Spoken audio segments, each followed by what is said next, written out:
things that you think's funny aren't funny. Give me cocks all the time. I want cocks all over me. The Alan Cox Show kicks ass, man. Welcome. Show me what you got. You're not going to see a lot of cocks on TV. Alan Cox from the Alan Cox Show. I don't know what it's about you, but I can't even stand your voice. I think you're the biggest asshole alive. It's going to be a great show. Let's kick it. I'll say kick it, and you'll just kick it with a tasty groove, okay? 1, 2, 3, kick it.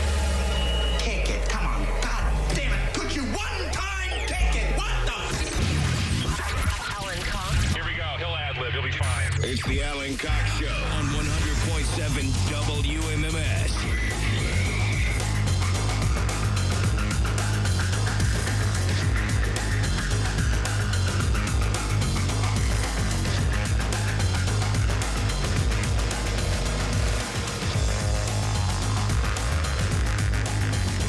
All right, there we go. What's going on, gang? Good afternoon. Hi there.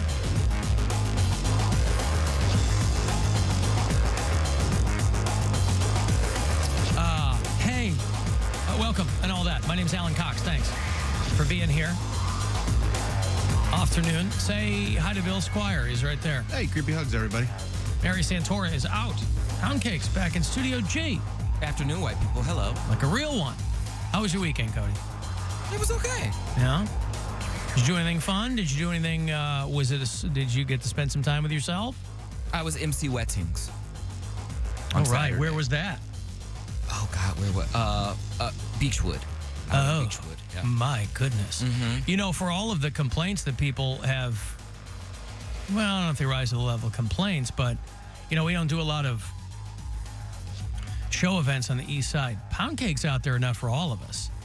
He is out there with all these hoity-toits. I was in a hoity-toity East Side location Sunday afternoon. Right over here? Ninth and No. Euclid? I was out there in Chagrin Falls. Oh, pardon me. Yeah, super hoity-toity over there.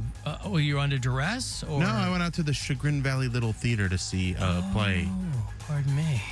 Boy, everybody's so fancy. I had a very cultured weekend. I guess you did. I know you're a great patron of the arts. I love the arts. I think art is fantastic. And especially at local levels, I appreciate it quite a bit. I've never been to Chagrin Falls. It's a cute little town. I've never been to Shaker Heights. Chagrin Falls is very, very nice. And so very you went over there to see a production at their little theater. Was this like a community theater? Was it a repertory company? It's a community theater. The play was called 1970. It was written by a professor at the Cleveland Institute of Art, I believe. Okay. And it's about the Vietnam draft. And these guys in 1970 waiting for their numbers to get pulled or not pulled or called or whatever. And all the anxiety and stuff that came with that. Right. Well, they were already pulling guys out by 1970. Right. And that's why, like, I mean, they cover kind of all that. Yeah. But they were still drafting in 1970. And it was a pretty good play. I enjoyed it a lot. It was subject matter that I really never think about. It's one of those things that has been fodder in movies and music and songs. And I know the history of it. But I thought this play did a really good job of putting you in that mindset of an 18-year-old dude that could get drafted and go and die over a war that by 1970 was real meaningless. Yeah, right. So it was, I thought it was really well put together, and, you know, it had some good funny parts. I thought all the actors were good because they were relying on a very young cast, too. How did this get on your radar, this local production of a... A friend of mine was in it. Oh, okay.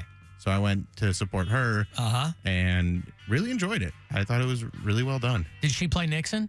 Yes, she was over there.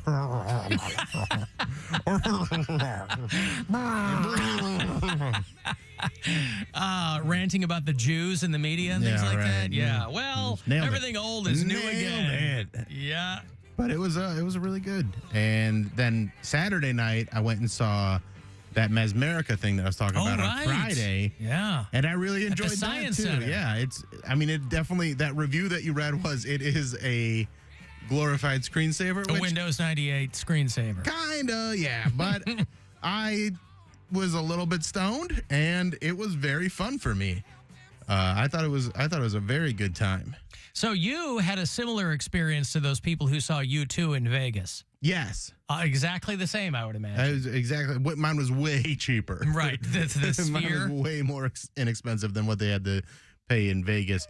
The Vegas Sphere looks like a crazy place to see a concert as long as you don't care about seeing the band. That's what I was saying. I'm like, what a distraction. Like, you can go see a mediocre band if they have like a good screen behind them and a good backdrop.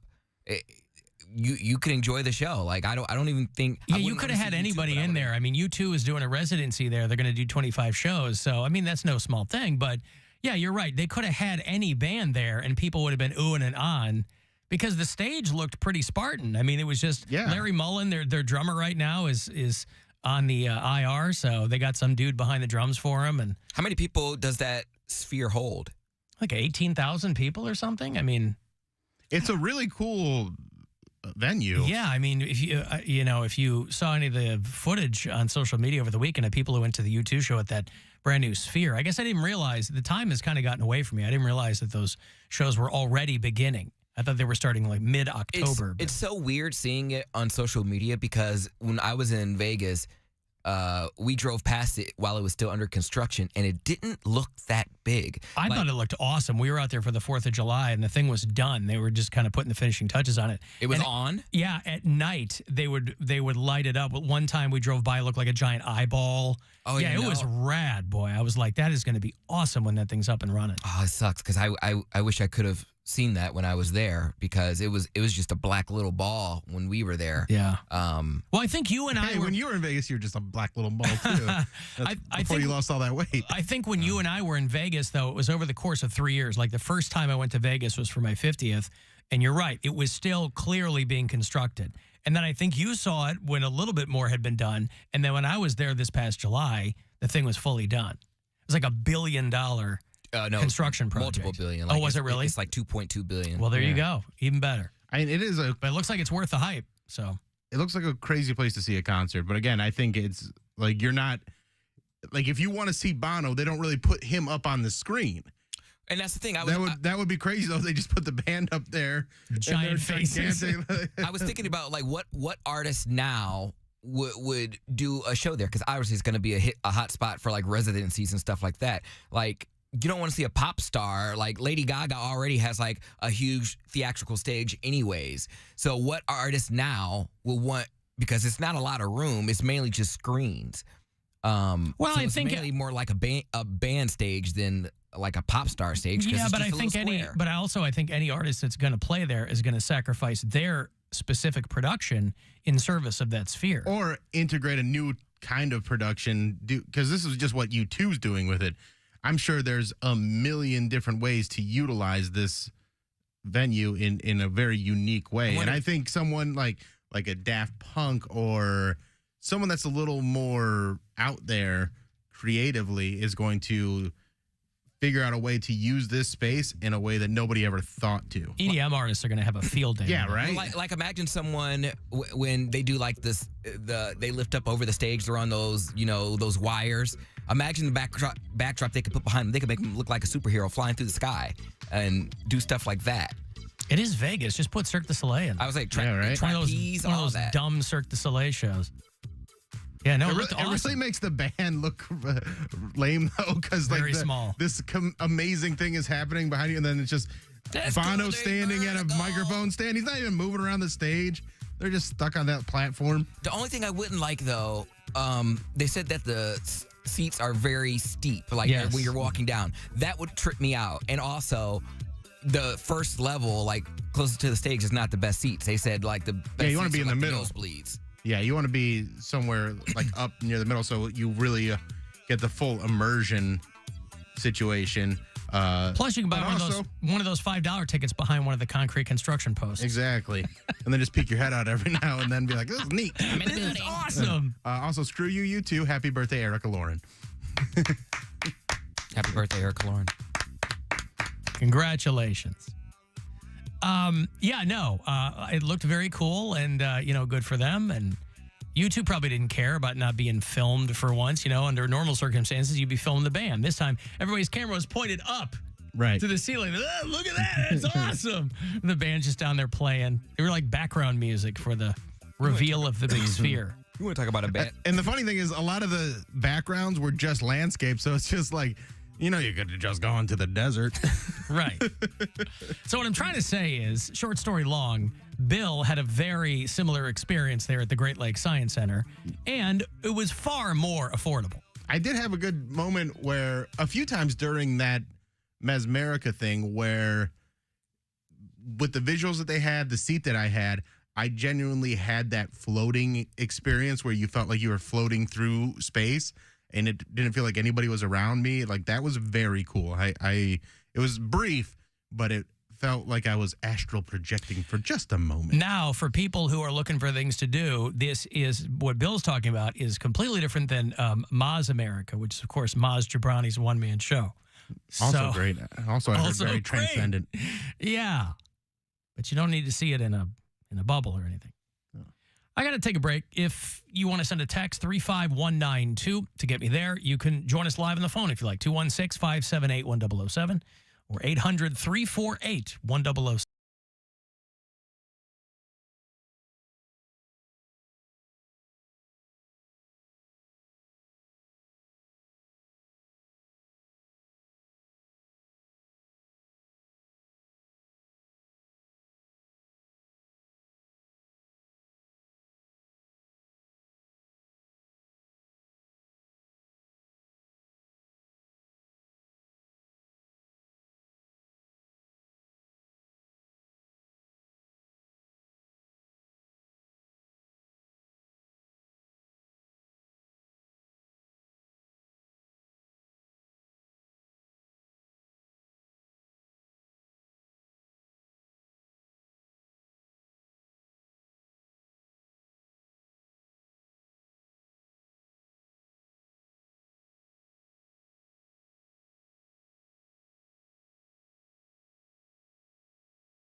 Conrad's 38th store opening in Canton, get up to $375 back when you buy a set of 4 eligible Goodyear tires when using your Conrad's Goodyear credit card. Blue Falls and Conrad's, keeping your car clean and safe on the road.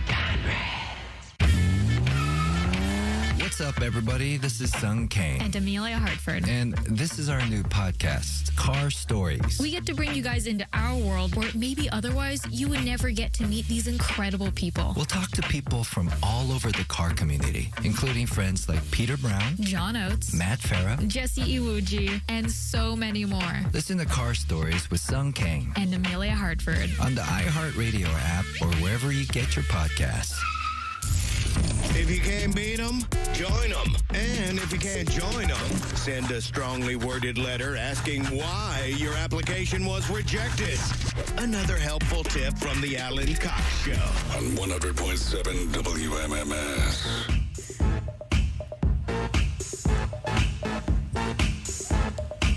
I'm bringing Jesus back, yeah. These atheists don't know how to act, yeah. I think Satan better watch his back, yeah. So just keep praising him and don't you slack, yeah. Take him to the cross. The Bible bears. Man, I am not feeling this NSYNC reunion. These verses, that's how I got saved. The Holy Ghost is what I crave. It's funny you should play this. Jesus makes me feel this way. I like the Take him to the cross. take them to the cross. Come here, child. I like the distinction between people who say Holy Ghost and Holy Spirit, because they're a little bit more, I don't know, Spirit feels a little bit more elegant than Ghost. But Holy Ghost, it feels very old-timey to me. But what were you saying, William? After that Mesmerica thing ended, because it's a lot of, so it's by this guy named James Hood, and he's just talking about, I hope you go through life with love and compassion for every That's the living being." narrator. Yeah, it's the narrator and the composer. So he's saying all this stuff, and someone took offense to that, and at the end, like this probably 20-year-old girl standing up goes, all things are possible through Jesus Christ, and that's really? the only way. Oh, wow. And these two or three older black ladies turn around and goes, child. And I was like, I don't think he was talking bad about Jesus Christ. I think he was just saying, like, care for each other and love each other and have a good life. Boy, people that are really into Jesus are so insecure about God. I don't understand it. It was anybody who says anything that is not completely aligned with they get all and again, get their undies in a twist. It sounds everything that I took away from it was like a very positive, loving message. Yeah. But I guess, Are you guys familiar at all with the New Testament? Yeah. Because I'm pretty sure that's fallen in line with what they stood up at the end. I was watching. Maybe they were waiting the whole time. What did they think they were going to see? I don't know. I don't think anyone really knew what they were going into with that thing, but I enjoyed it. Sure. I also got into a TikTok rabbit hole this weekend, and it was a guy that was talking about, he was a former like evangelical minister, and he's talking about all the different ways they use to try and, like the money aspects of it, where it's not about anything other than numbers, which I can relate to as being a Mormon missionary. They're very big on numbers. They love numbers. They wanted you to bring in new converts constantly. That was all it was about. Because that means more money. More money, more growth, more people born into it. More money. And that's when they really start, you get those people that are born into it. Right. They really love it. Anchor babies. Mormon anchor babies. And well, because each new convert is someone who's expected to tithe. Yeah, and to the point where they track if you go to a different congregation or a different mass or whatever it is. Like they How do they do that? They check your social media and all these different ways of doing it. They have access to a lot of people's bank accounts. Really? Yeah. Because of automatic deposit withdrawal or whatever for their tithes? Yeah. Wow. Well, but that's all stuff you go into knowingly and willingly, right? I mean, if you're in LDS. Well, in LDS, yes, but I'm talking about these evangelical churches that are at war with each other to I see. Like they're franchise churches. Yes. So they're like in an old J.C. Penney. Yeah, you buy the franchise in order to have the church there, and you're trying to it's the pyramid scheme of churches. It's like a religious Chick-fil-A. Yeah. Which sounds redundant, but follow me.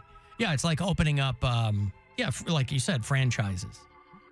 I thought it was very interesting. And the guy that was talking about this is still a devout Christian. He is just fed up with the monetization of churches, and he's trying to shed some light on that and be like, hey, this is not what Jesus had intended. Right. And people get so mad. Well, there is a you're hearing more and more of that, of people who are kind of like, I don't like what people have done with religion or Jesus or whatever with respect to politics. This guy Jelly Roll, did you see that viral clip of Jelly Roll that went around? I did. I just saw the guy on the roof of Blossom. Yeah, Jeremiah over at KISS was telling me about that. I couldn't find anything on it. Jelly Roll was just at Blossom the other night. And I couldn't find anything on some dude who climbed the bandshell or whatever. I just saw it on the I Am From Cleveland Instagram. Well, and again, I've heard of Jelly Roll. I think I know what he does, but I've never heard any of his music. But he's really blown up. And there's a viral clip of him going around where he's like, I don't like at all what people have done with Christianity and, all this stuff that people hate. He's like, that's all. Jesus was hanging out with hookers and sick people and immigrants and, but it went viral over the weekend. And again, that was my introduction to Jelly Roll. Because that's a guy that I hear people talking about. I don't know what his stuff is. I've never taken a second to listen to any of his music, but he's very, very popular right now. I don't know what his hit is. Do you happen to know what his hit is? Whatever is the top song on Spotify, I imagine. Because it is country. Yeah, he's a country artist, right? I was told he's a country artist that tried to do the rap thing and then pivoted into country. I never get lonely. Boy, what a weird pivot. Yeah. I really wanted to be a rapper, and boy, screw me, because I prematurely got all my face tattoos. And then you go, well, I guess it's not that huge of a pivot because there's a lot of white kids love rap. Yeah. And so if you're living in the middle, I don't know where he's from, but if you're living in the middle of nowhere, Kentucky, and you're banging rap out of your Jeep or whatever. He's from Antioch. He's from outside Nashville, Tennessee. But he's really having a moment right now. But again, he's got the face tattoos. He's got the hot blonde wife. So he's absolutely figuring out the country genre. He's got it figured out so far. Let me see Jelly Roll's wife. Bunny XO is his wife. And, they're both tatted up, but she's got the bat lashes and the bleach blonde hair and the whole thing. And I say, good for him. They've been married since 2016. Bunny XO, which tells me she's got her own thing going on if she's got a stage name or whatever. But anywho. So he was basically saying, can you play the clip of him talking about that? I think there's some profanity at the end, but I think if I bail out of that, it was him sitting in a ring with some other guys. I think it was him, the only guy I recognized. I think he was probably on Andrew Schultz's podcast. And they were talking about, I don't know where the clip is. It made its way into my algorithm over the weekend. So it's probably, I'm sure it's part of a larger clip, but people can find it. I mean, I don't have it in front of me. People can find it. By the way, Taylor Swift is not the only pop star who is moving the economic needle. Because speaking of viral clips, anytime Britney Spears does something now, post-conservatorship, everybody was saying, free Britney, let her do her own thing. It seems that now that even though she's not in conservatorship anymore, she's doing the same things she was doing before. So now with this newfound freedom, she's just doing the same thing. She's in her house dancing, and she was dancing with knives, and all these people were freaking out. And then she freaked out when someone called the cops over to her house to do a wellness check. She had been using prop knives. And apparently, once that video blew up, because I think she name-checked the place she got them in L.A., and now this place in L.A. has been saved from financial ruin because of Britney Spears using their prop knives This place called the Hand Prop Room in Los Angeles. That is influence. And he's like, we were ready to close up shop. And then Britney Spears does one of her goofy videos. And now they're like, our traffic online and our phones ringing off the hook. Now, again, I don't quite understand the cause and effect there. I mean, yeah, she was dancing with some prop knives, and I don't know why people go, oh, my God, I got to call this store because she had some prop knives. But maybe that's not for me to know. But they rent all kinds of stuff. They rent props and knives and, as the name implies. And they said that they've been getting calls nonstop. It calls Britney Spears' post. And so they have said Britney's video has gone a long way into keeping us open. Because obviously, the writers and actors strikes are going on. In normal times, a place like this would be flush because you're renting out props for productions. Writer strike is done, though. It is, but the SAG-AFTRA strike's still going on. Right. I mean, you can have all the writers you want, but if the actors aren't doing anything, in the productions, they're not shooting things. So this place has really been struggling. So I know everybody loves, and I think rightfully so, to crow about the impact that Taylor Swift has on the culture and on economics, when she goes town to town. But you got to give some up for Brit, too. But, yeah, again, the conversation over Britney Spears' conservatorship, once that ended, I thought we were going to see her, driving around and having dinner and doing stuff she said she couldn't do before. But to my eyes, there's been no change pre to post conservatorship. It's still her dancing in her house, looking like she hasn't slept in 72 hours. So even though, the people that were in charge of all of her business before are kind of going, see? But people were worried they were real knives, and of course they were prop knives. Hey, I've got money to give to you. We are back on our bull shrimp with money for you, courtesy of the Buzzard Bookie. You get $1,000 an hour. So I hope you win. You got plenty of chances today, about 30 past the hour here. And here's your first one from us today. So good luck.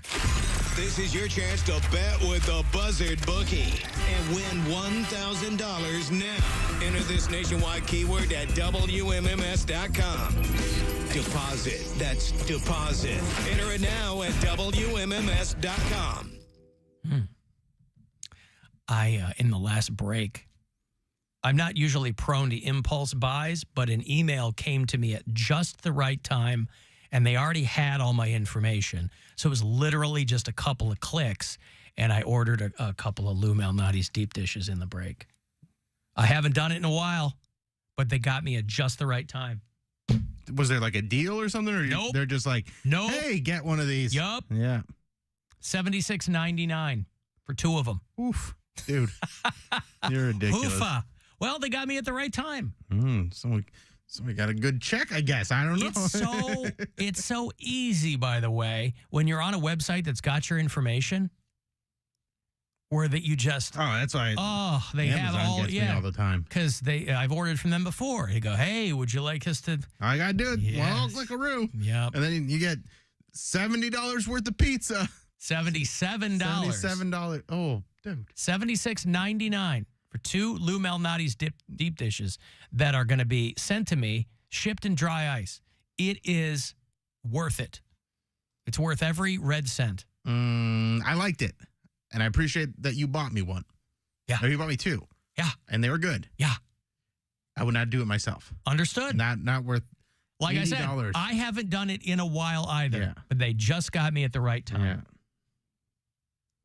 Got me at the right time. Got you on carb week? Huh? No, I'm not going to have them like right away. I'll put him in the freezer and then save them for a special occasion. Yeah, special occasion. Right. Alan Jelly Roll was in prison as a documentary. Oh, okay. Well, yeah. I mean, who doesn't love a good prison documentary? Little rags to riches story. We love it. We watched a documentary last night called The Pez Outlaw. Have you watched this on Netflix? No. About a guy in the 70s who was going overseas to Europe and Hungary and these countries and smuggling Pez dispensers back in the United States to the utter consternation of Pez America, because there was a Pez USA corporation and there was Pez in Europe. And this guy would go over and he'd bribe a couple of dudes at the factory because there's a massive collectors community, right? And this guy would go over there and he would just bring back giant duffel bags of thousands of Pez dispensers that weren't available in the United States. They were either like pre-production or, you know. And listen, I liked Pez when I was a kid. I didn't collect the dispensers, but if you've ever known somebody who collects those dispensers, it's wild how many kinds of Pez dispenser they've made. And so people who... There's like 20 or 30 of them, at least. At least 20 or 30. I think you're right. But they were talking to other people in this community, and they're like, what's the most you've ever spent? Because these people would go and set up tables at toy shows and comic book shows and things like that, and that's how they'd make their money. And this guy was just rolling in dough from bringing these back, and he was only able to do it because Pez had neglected to register their trademark with customs. So it was their oversight that basically meant this guy wasn't doing anything illegal. And so he kept... Now, how he was able to keep doing that and they didn't figure it out, I don't know. But this guy was just making money hand over fist, and they're talking to these other people who are in this collecting community, and their entire homes, their walls, they've got cabinets full of, you know, valuable Pez dispensers, but they're not selling them. And they were talking to, and they all have Pez hats, and, you know, and they were talking to this one woman. She goes, I think the most I've ever spent on one dispenser was $11,000. I'm like, Jesus Christ. So you're just buying that and putting it in there somewhere. So I guess your kids, who probably couldn't give a fat frog's ass about Pez dispensers, kids or grandkids, are going to be like, cool, we're set. But this guy who called himself the Pez Outlaw, like, put both his kids through college on the money he made from selling overseas Pez dispensers to these people. This is wild. But, you know, there's so many documentaries. I'm a bootlegger, Jerry. I'm a bootlegger. A Pez bootlegger. But, you know, there are so many documentaries now. The most popular ones are like true crime, alien, things like this. Was just like a feel-good documentary, right? It was kind of rags to riches to rags, but it was, nobody got hurt. It was a testament to American ingenuity. And it was, yeah, it's a good 90 minutes. Somebody looking for a doc to watch. I might check that one out. I did a lot of scary movies this weekend. I watched Insidious for the first time, and oh, you'd never seen that? I'd never seen that, and I never saw Hereditary, so I watched those two. And Hereditary was awesome. I thought Hereditary was overrated, but I liked it. I thought it was intense. It was very intense. Have you watched No One Will Save You? No. On Hulu? I have not. All right. What's that one about? I was talking about the girl. There's like one line of dialogue in the whole thing. Oh, yeah. Aliens come down and the girl's in her house. Okay. I saw the trailer for that last week, and the toes made me laugh. Oh, yeah, all the finger toes. The finger toes are too stupid. I don't know if I can watch that one and get scared. Well. Because the stupid finger toes. Spoiler alert. It's in the trailer. I know. Finger toes. Finger toes. Yeah. There's a lot of good stuff. Hey, guys, I heard you talking about the mega prison they're building and then the one in Garfield Heights. Now, do you guys remember in the 80s when they tried to turn Manhattan Island into a prison? Did not end well. Did not end well. Oh, Gene from Parma. Do remember that. Yes, of course. Snake Plissken really threw a wrench in that. Oh, the president has been kidnapped, and oh man, who could forget when he had to? What was that movie called? Get Out of Manhattan. It was called Get Out of Manhattan, I believe, and it was Escape from from that island. Oh, okay. You know what Snake Plissken's real name was in the movie? Johnny Butts-a-Lot. Johnny Butts-a-Lot. Yeah, nailed it. Yeah. Johnny Butts-a-Lot was his name in the movie. His name was Bob. Bob Pliskin. Of course, John Carpenter does all the music for those movies, too, so they all sound like a cat that's just learning the piano, but love Escape from New York. Hey, the music that John Carpenter did has become a genre in itself. Oh, I know. Yeah. Because this is a lot The like Thing and yeah. This is very similar to the music that they used in Mandy, and like there's so many people that have imitated this kind of music for their movies. I've got to take a break. If you want to send a text, 35192. If you are a Rush fan, I've got passes for you to see Geddy Lee when he comes to town on a spoken word thing. He is I want to get you the information here. He's coming to Playhouse Square in November. He's got a book called My Effin' Life, and he's going to be doing a Q&A with like fans and stuff. So I will have those tickets for you the remainder of the week before they go on sale. So I'll hand those off coming back. The Alan Cox Show on 100.7 WMMS and everywhere you go on our free iHeartRadio app. A bit of advice this football season. Always bet on Buzzard. The Buzzard Bookie is back. When you bet on any of 9 keywords a day, you can get a $1,000 bonus. Get in on the action at 30 past the hour every hour. Looking for boosted odds?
you can join me and the rest of the iHeart team for the 2023 Walk to End Alzheimer's in Cleveland. It's going to happen Saturday, October 21st at the Cleveland Metro Park Zoo. You can register today with Team iHeart for a Cure. Just go to alz.org/walk. Portions of the following program were pre-recorded. This is The Buzzard. From the Barrio Tacos, Tequila, and Whiskey Studios. Voted Best Taco by Cleveland Scene and Cleveland Magazine. The Buzzard. The home of the Buzzard. This is 100.7 WMMS. Cleveland. Now it's time to give stuff away.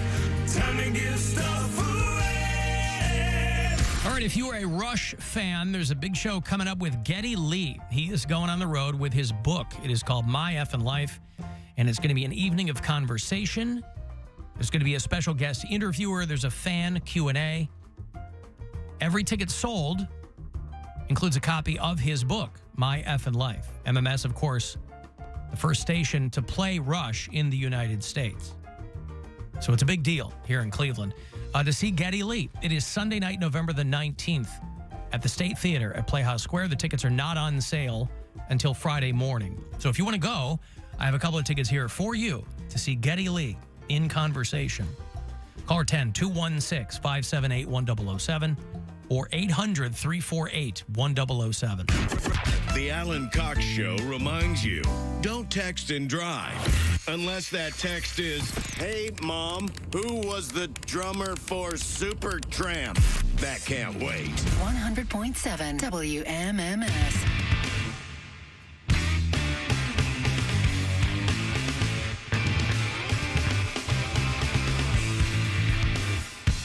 Speaking of conversation with authors, I'm going to be talking to actor Ed Begley Jr. tomorrow. He's done a lot of very funny stuff. He's got a memoir that he's going to be talking about. So pick his brain a little bit. Comedian Stavros Halkias will join us on the phone on Wednesday. He, of course, doing that show on Saturday night at Playhouse Square as that Fat Rascal tour. I think there's still some tickets available. You can buy them. We gave a bunch away last week, but he will join us on Wednesday. And your Cleveland Guardians, done. Calling it a career for Tito Francona. And Miggy Cabrera, too, quite frankly. I mean, they played the Tigers when I was on in Detroit for a number of years. Miggy Cabrera was a semi-regular guest on my program, and I enjoyed his take on things very much. So Miguel Cabrera with the Tigers retires. Tito Francona calls it a career. And I think the Guardians ended up losing that last game. I didn't really pay that close attention to it. But, yeah, 5-2. They're in Detroit, the final series of the 2023 season. Tigers beat them on Saturday 8-0, but the Guardians got that first game out of the way 7-5. So Guardians end the season at 76-86. I don't know if they ever broke 500. But they did a few times at earlier points in the season, but yeah, been a minute. So your Braves and your Orioles are the two best teams in Major League Baseball, and they will, I guess, unless you're an expat or something, you probably don't have, you don't really have a dog in that fight. A baseball playoff season. My White Sox crapped the bed. There's really not much to be proud of with my hometown sports teams these days. Whew. But you still have to be a booster. Cleveland Browns fans know this. Cleveland Cavaliers fans know this. Cleveland Indians / Guardians fans know this. So I'm not telling you anything new. Wednesday, don't freak out. By the way, they have announced that there will be a massive nationwide phone alert, an EAS test or something that will go out on everyone's phone around 2:20 on Wednesday afternoon. It won't go out on Poundcake's phone, but it will go out on every other phone. I don't know why that is. You have any idea why that is? What about I know why. What do you know? Reset why it won't go. There's going to be a nationwide emergency alert test. Mm-hmm. A NEAT, if you will. And it's going to send everyone's phones off on Wednesday around 2:20, about 20 minutes into the program. Everyone's phone is going to go off. So they're trying to get the word out. Hey, don't freak out when this thing goes. We're doing a nationwide test of this system. And all I mentioned was, the article I had read, is that it was going to be every phone except yours. And I wasn't sure why that was. I wondered if you had gotten any communication from the FCC or... Wednesday at 2:20. Yeah, Wednesday at 2:20. Everyone's but my phone? That's the note I read. No, I don't know why. Why? I can think of one specific reason. Do tell. I mean, listen, I don't know if that's got anything to do with why, because that means a lot of people wouldn't. Hey, I molest children. That means a lot of people wouldn't get that alert. But it goes back to the 50s. I mean, that's obviously not with cell phones, but, you know, these kinds of national alerts go way, way back. But, you know, it's like when you get an Amber Alert in the middle of the night and you crap your bed because you don't know what's happening. You wake from a deep sleep and it's just they're looking for a toddler in a Chevy Caprice barreling down 90 West. Cell phones will get the warning as a tone, a vibration, and a text message. So we're going to get that on Wednesday. Now, maybe we'll get it in Spanish. You know, eagle-eared listeners to this show ask me all the time, hey, I listen to the show on the iHeartRadio app. Why are half my advertisements in Spanish? Well, because we have a very broad and deep Latino listenership.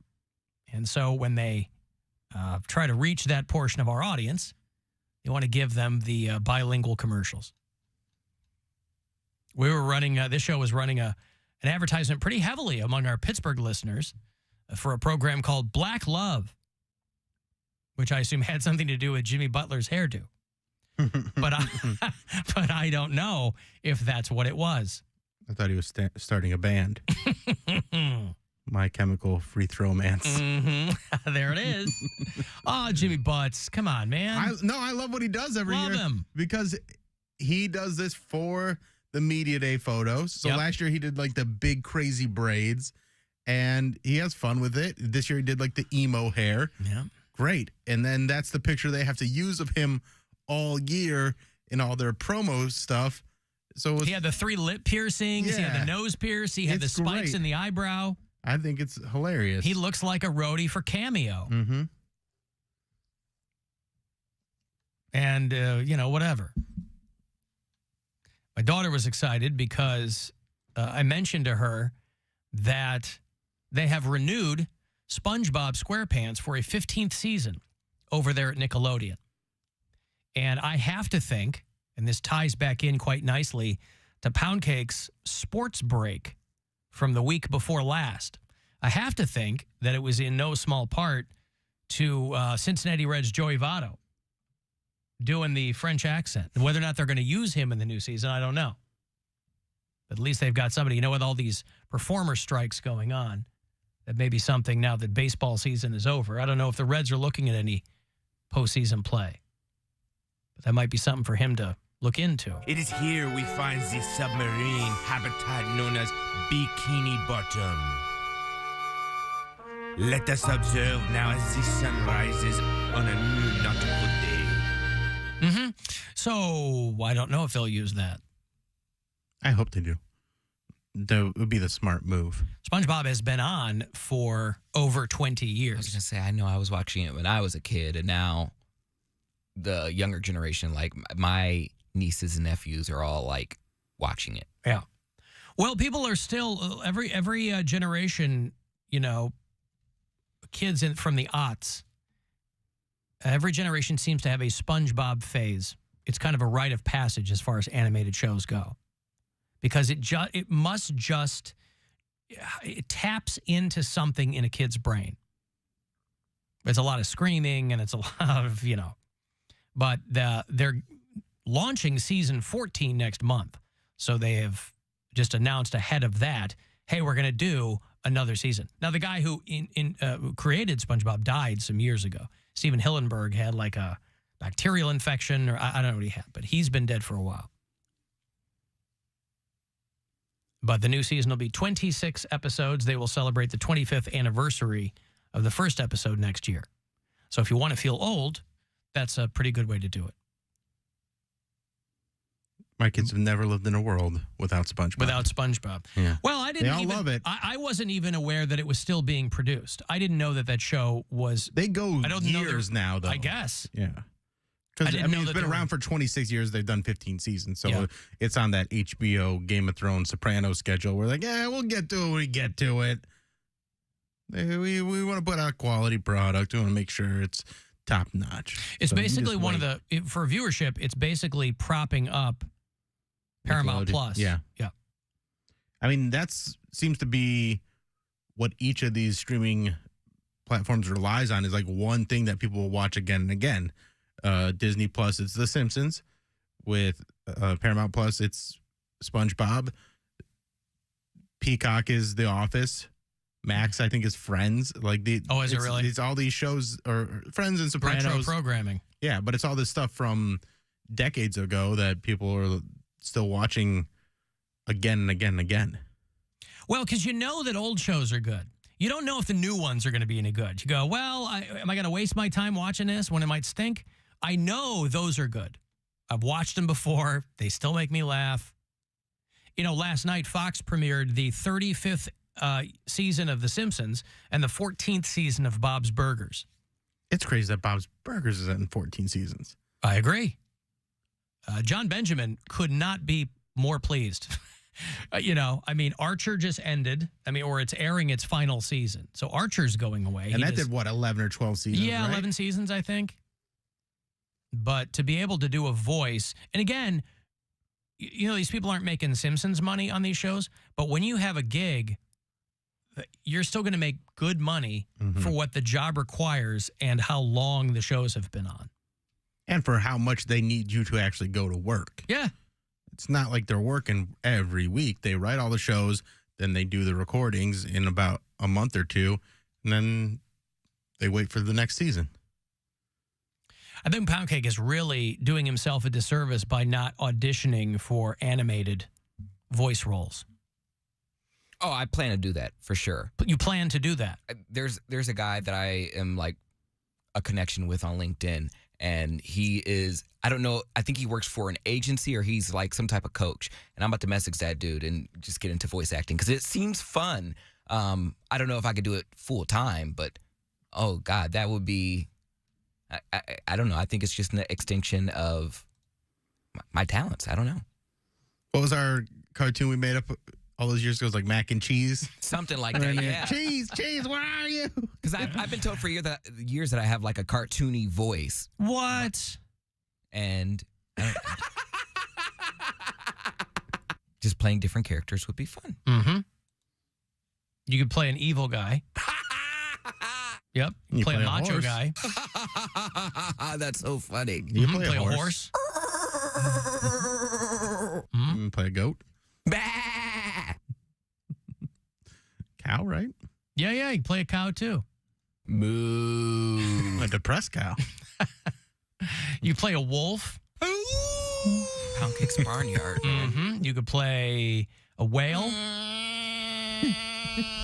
God, bless America. That's very SpongeBob-esque right there. Yeah, why not? So, you know, why nobody's going to be Foleying animals anymore. They can just come to you. I'm down. That's your hook, your area of expertise. Could be that. I think it's so funny that they had a commercial. I don't know if it's still around, but it's like it was this jingle for this toy or something called Zoo Pals, like ribbit, Zoo Pals, oink, oink, Zoo Pals.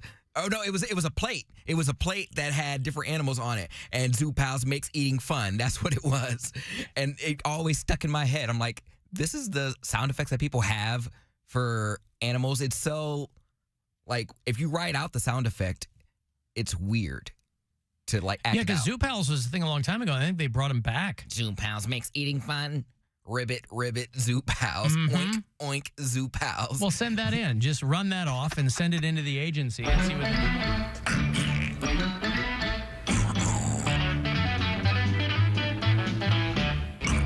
Poundcake's Barnyard is the place to be. I don't even know how to oink. Animal noises don't come out of me. You think I don't want to not do it? Was I even making a animal sound those last couple noises? Who knows? What was that? Yeah, those are all yours. No, I know those were that was me, but what was the last part? You're oinking? It wasn't an oink. Oh. Probably just your regular sound effect. The very end, like it sounded like I was swimming through mud or something. Maybe you were. No. Swimming through mud. Yeah, Poundcake at his audition. All right, we're going to need you to act like you're jumping into a pool. I don't know if it would be an audition. I think they would ask me to send in a demo in which I would have to, I'm guessing I would show your act versatility. out different scenarios. Okay, you are running from a serial killer. He's chasing you. Ah! You know, something like that. He's trying to kill me. Ah! He's a serial killer. This is gonna be something. I like that he overstates things too. Like he's a serial killer. He's a serial killer. Poundcake likes to give the exposition, And I'm running from him. It requires less writing. I'm running from a serial killer who's trying to kill me. This serial killer is trying to make me the next one in his serial of killing people. Oh. Poundcake, why are you running? I'm running from a serial killer. Classic Poundcake. Sucking it dry. Uh-huh. Yeah, well, listen. When you connect with that guy on LinkedIn to quote Dick from Dayton, let us know how it goes. I will. Yeah. Speaking of LinkedIn, how was the Workaholics show? Interesting. When we met the guys, they were like, hey, did you like it? And Gwen goes, smell like farts. It really did. They said, yeah, we got a farty crowd. It was fine. Very farty crowd. The Workaholics guys do a podcast called This Is Important. Now, we don't listen to the podcast, and this was a live podcast taping.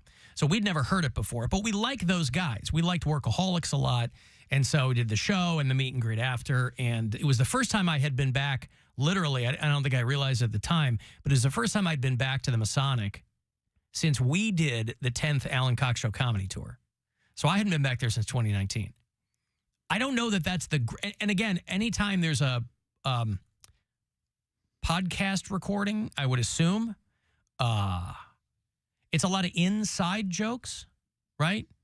Because the people who you listen need some to context. it's like this show too. We've got our own. So it kind of, the only thing that it kind of took me out of is because it's like what we do, you know. It was weird to be on the other side of that.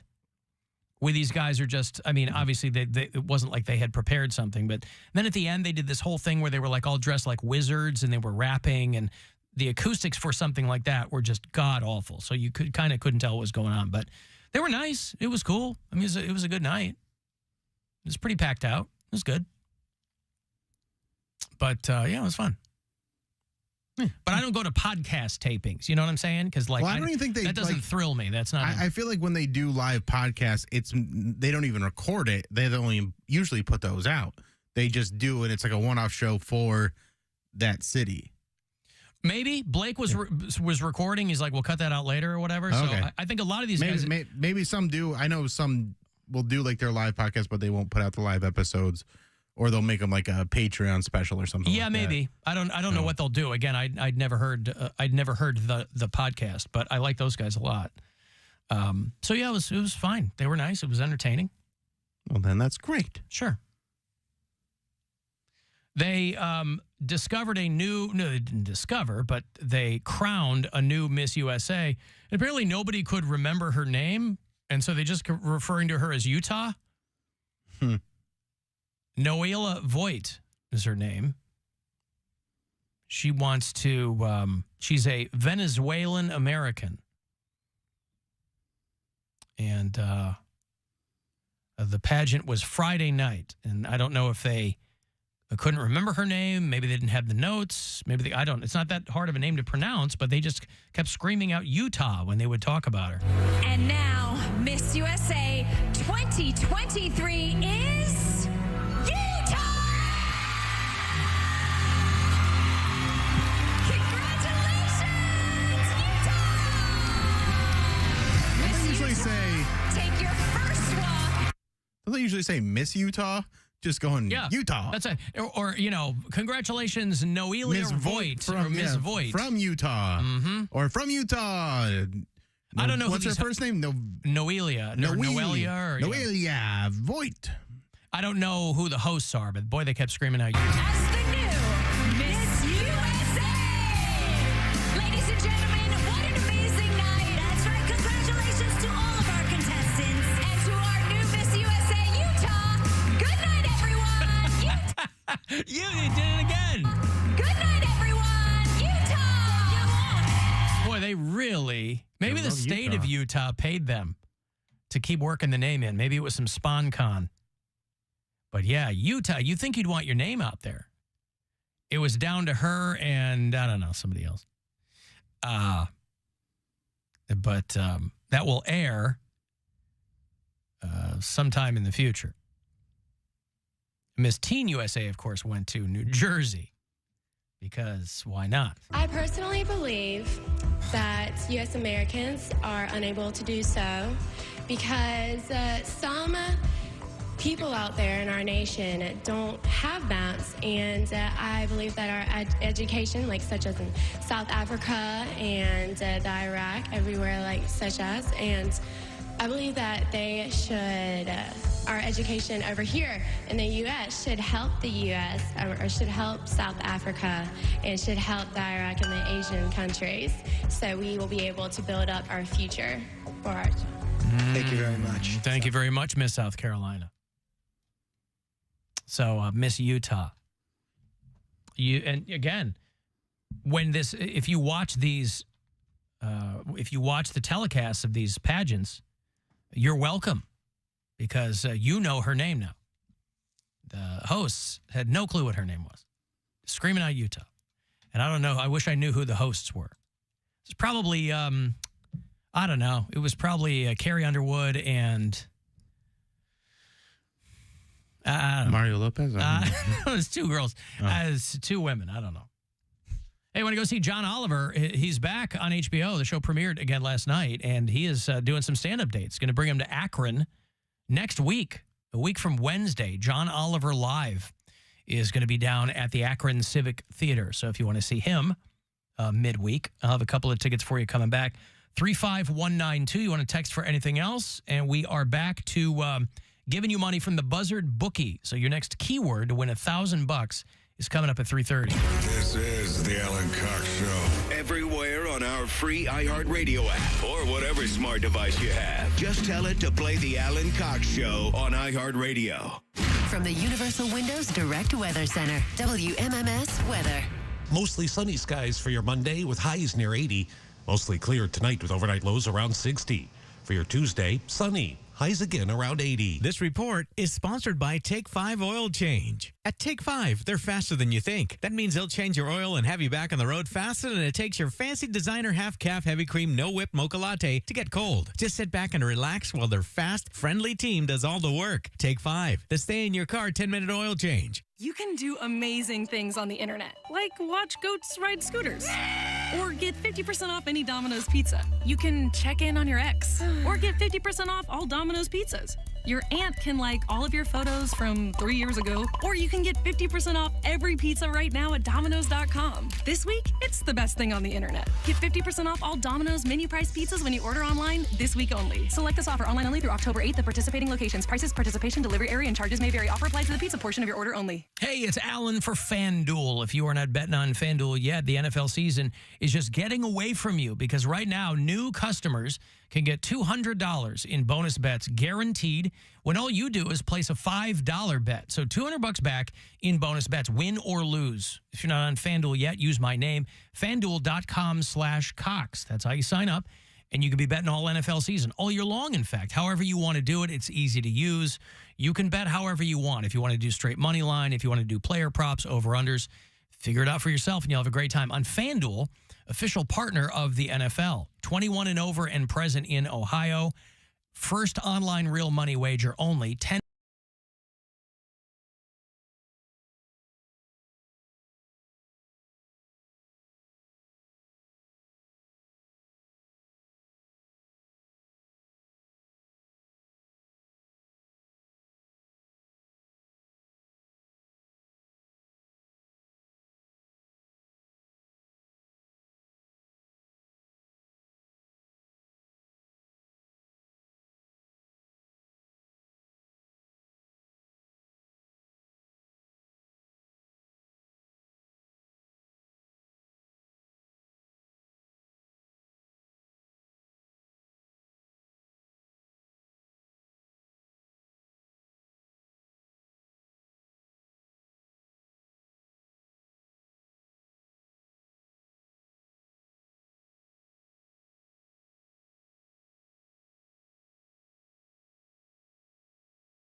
and around there, and even under there.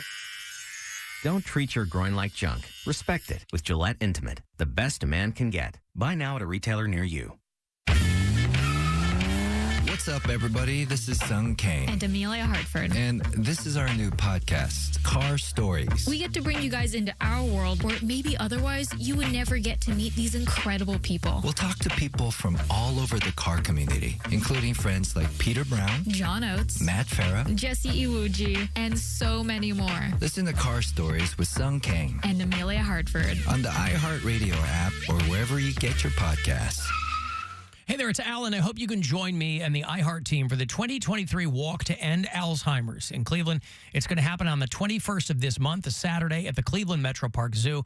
And you can register today with Team iHeart for your cure. Go to alz.org/walk.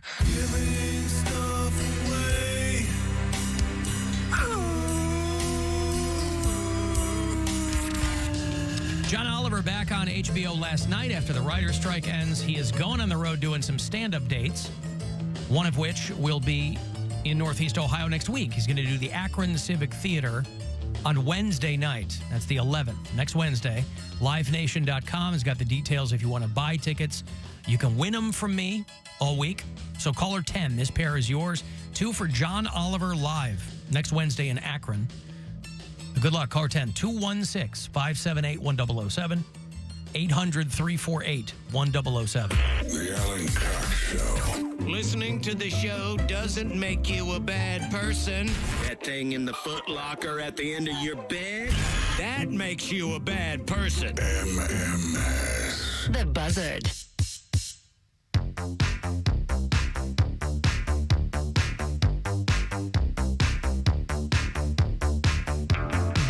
Boy, they really cranked out a show. I mean, mere days after that writer's strike ended. It's pretty impressive. Bill Maher was the first show back on Friday night. John Oliver was back last night. Then all the network late night guys are going to be getting back on television. Yeah. Which, you know, is not, I don't know what that means to people, but I like John Oliver's show a lot. Yeah, I watched that this morning. I'll watch Bill Maher on Saturday mornings. I'm not watching that show live, but I was reading about Drew Carey. Did you know Drew Carey was from Cleveland, Ohio? Just a kid from Cleveland. What? But by all accounts, he's universally liked within the showbiz community for just being a nice guy. I guess a good representation of what people might consider to be a Midwestern vibe. Or in Ohio, you know. He was buying, like, free meals for everybody that was on strike. The beginning of the strike, this is back in May, Drew Carey had, like, a tab going at the Bob's Big Boy in Burbank, for you fans of alliteration, and at another diner in Hollywood. So 2 places, he had, like, an open tab for meals for people who were on strike. And all told, they think that he probably ended up spending about $250,000. And mere bag of shells for Drew. What's that? Yeah, that's not too much for Drew. He's worth almost $200 million. Yeah, he's got a lot of money. Well, when you're not married and don't have any kids, and you're very highly paid, that's the kind of life you can provide for yourself. But his tweet about the whole thing, when people really giving him accolades, is he said, "The writers are the people who made me rich. The people who wrote the Drew Carey Show are the ones who made me rich enough to afford this. If there's no writers, there's no money."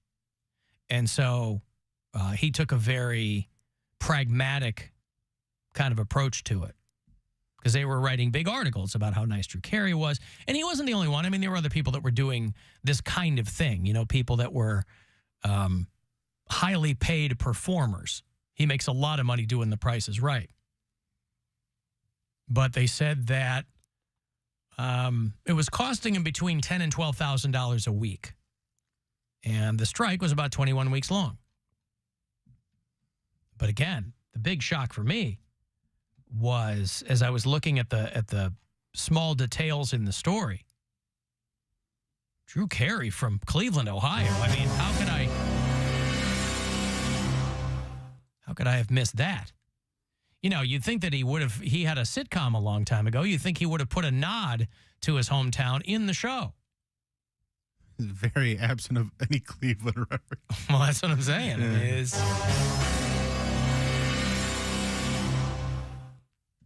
Alan, I tuned in late. Did you see Jimmy Butler's new hair? Yeah, we were just talking about that. Although I read your text as, did you see Jimmy Buffett's new hair? And no, I don't think anybody has seen Jimmy Buffett's new hair. Because was Jimmy Buffett cremated? Do we know? Was he buried? I don't know. Anybody kept their ear to the ground on Jimmy Buffett's funeral situation? I'm curious. I would imagine he was a guy who was cremated and then have his ashes spread out over the oceans and beaches that he loved so much. I mean, I think he lived up in Maine a lot of the year because there was a whole procession of parrot heads. You know, his fans were called parrot heads. And there were all kinds of people making the pilgrimage up to Maine to celebrate Jimmy Buffett. But I didn't hear anything about whether or not he was buried or cremated. I know his wife ended up releasing a statement. She had said practically nothing about his death. But, you know, you want to get a statement put together. You know, think about when we die. Who is going to release the statements for us? I mean, I'm sure my wife will, or she and her new husband will. And they'll put out some kind of statement. Sure, it won't be your mom and her new husband? Shut up, Bill. They can do mine. When I die, listen, God forfend anything happen to my dear mother, but I have to think that all things being equal, my mom will be long dead when I die. So that's not, but I think best practices is you have to write your own statement. Why leave it to somebody else? Devotion to accuracy. Someone's telling me that Drew Carey is married and has a kid. Drew Carey is not married. No. Drew Carey has been engaged a couple of times. Remember he was dating a girl? He was engaged to a woman a few years ago. And she passed away, yeah. Oh, she got killed. Oh, she got killed. She got murdered by her ex-boyfriend. That's right. They were engaged and they broke up, and then she ended up getting murdered. Drew Carey's in his mid-60s, and he was dating this woman who was like in her mid-30s, so she was considerably younger than he was, to which I say, mazel tov. And they broke it off, and her ex-boyfriend, killed her in her apartment. She was a sex therapist or something. That's sad. But no, my understanding is that Drew Carey is he's not never married. been married. Yeah. No. Does he have any kids? No. Okay. No. That's why he has remained so wealthy. Oh, they retracted their statement. So, but by all accounts, and that would be a great life, to make the kind of money that you make and to be able to assist people in that situation. Oh, I would do so much stuff like that. Because there are a lot of people, what do they always say? The top 1% of actors are like working actors, and a half of that 1% are successful, wealthy working actors. You're like a unicorn. As many celebrities as there are, there's way more actors than that. That are just trying to eke out a living. Yeah. And it's never been more difficult with wages being lower and rent being higher and all that stuff out there. Well, we always say that. We go, it's never been more difficult because of these changes in technology. But we don't know that. We don't know that it's never been more difficult. I mean, all right, it was more difficult. If you were like in the sideshow in 1915 or in the 1800s, if you had like when they didn't have motion pictures yet, JoJo the dog-faced boy, you had like that werewolf disease where your whole body is hair. Only gig you had, and in a way, you were lucky you had that disease because they put you right in the freak show. That was a big deal back in the day. They get all these people who, suffered from these conditions and these diseases that, modern medicine is largely eradicated. But back then they were like, oh, look at this guy. He's got whatever that werewolf thing is called where you've got hair all over your face. Ugh. That's your response? Yeah. Ugh. Because it's gross. It's called hypertrichosis.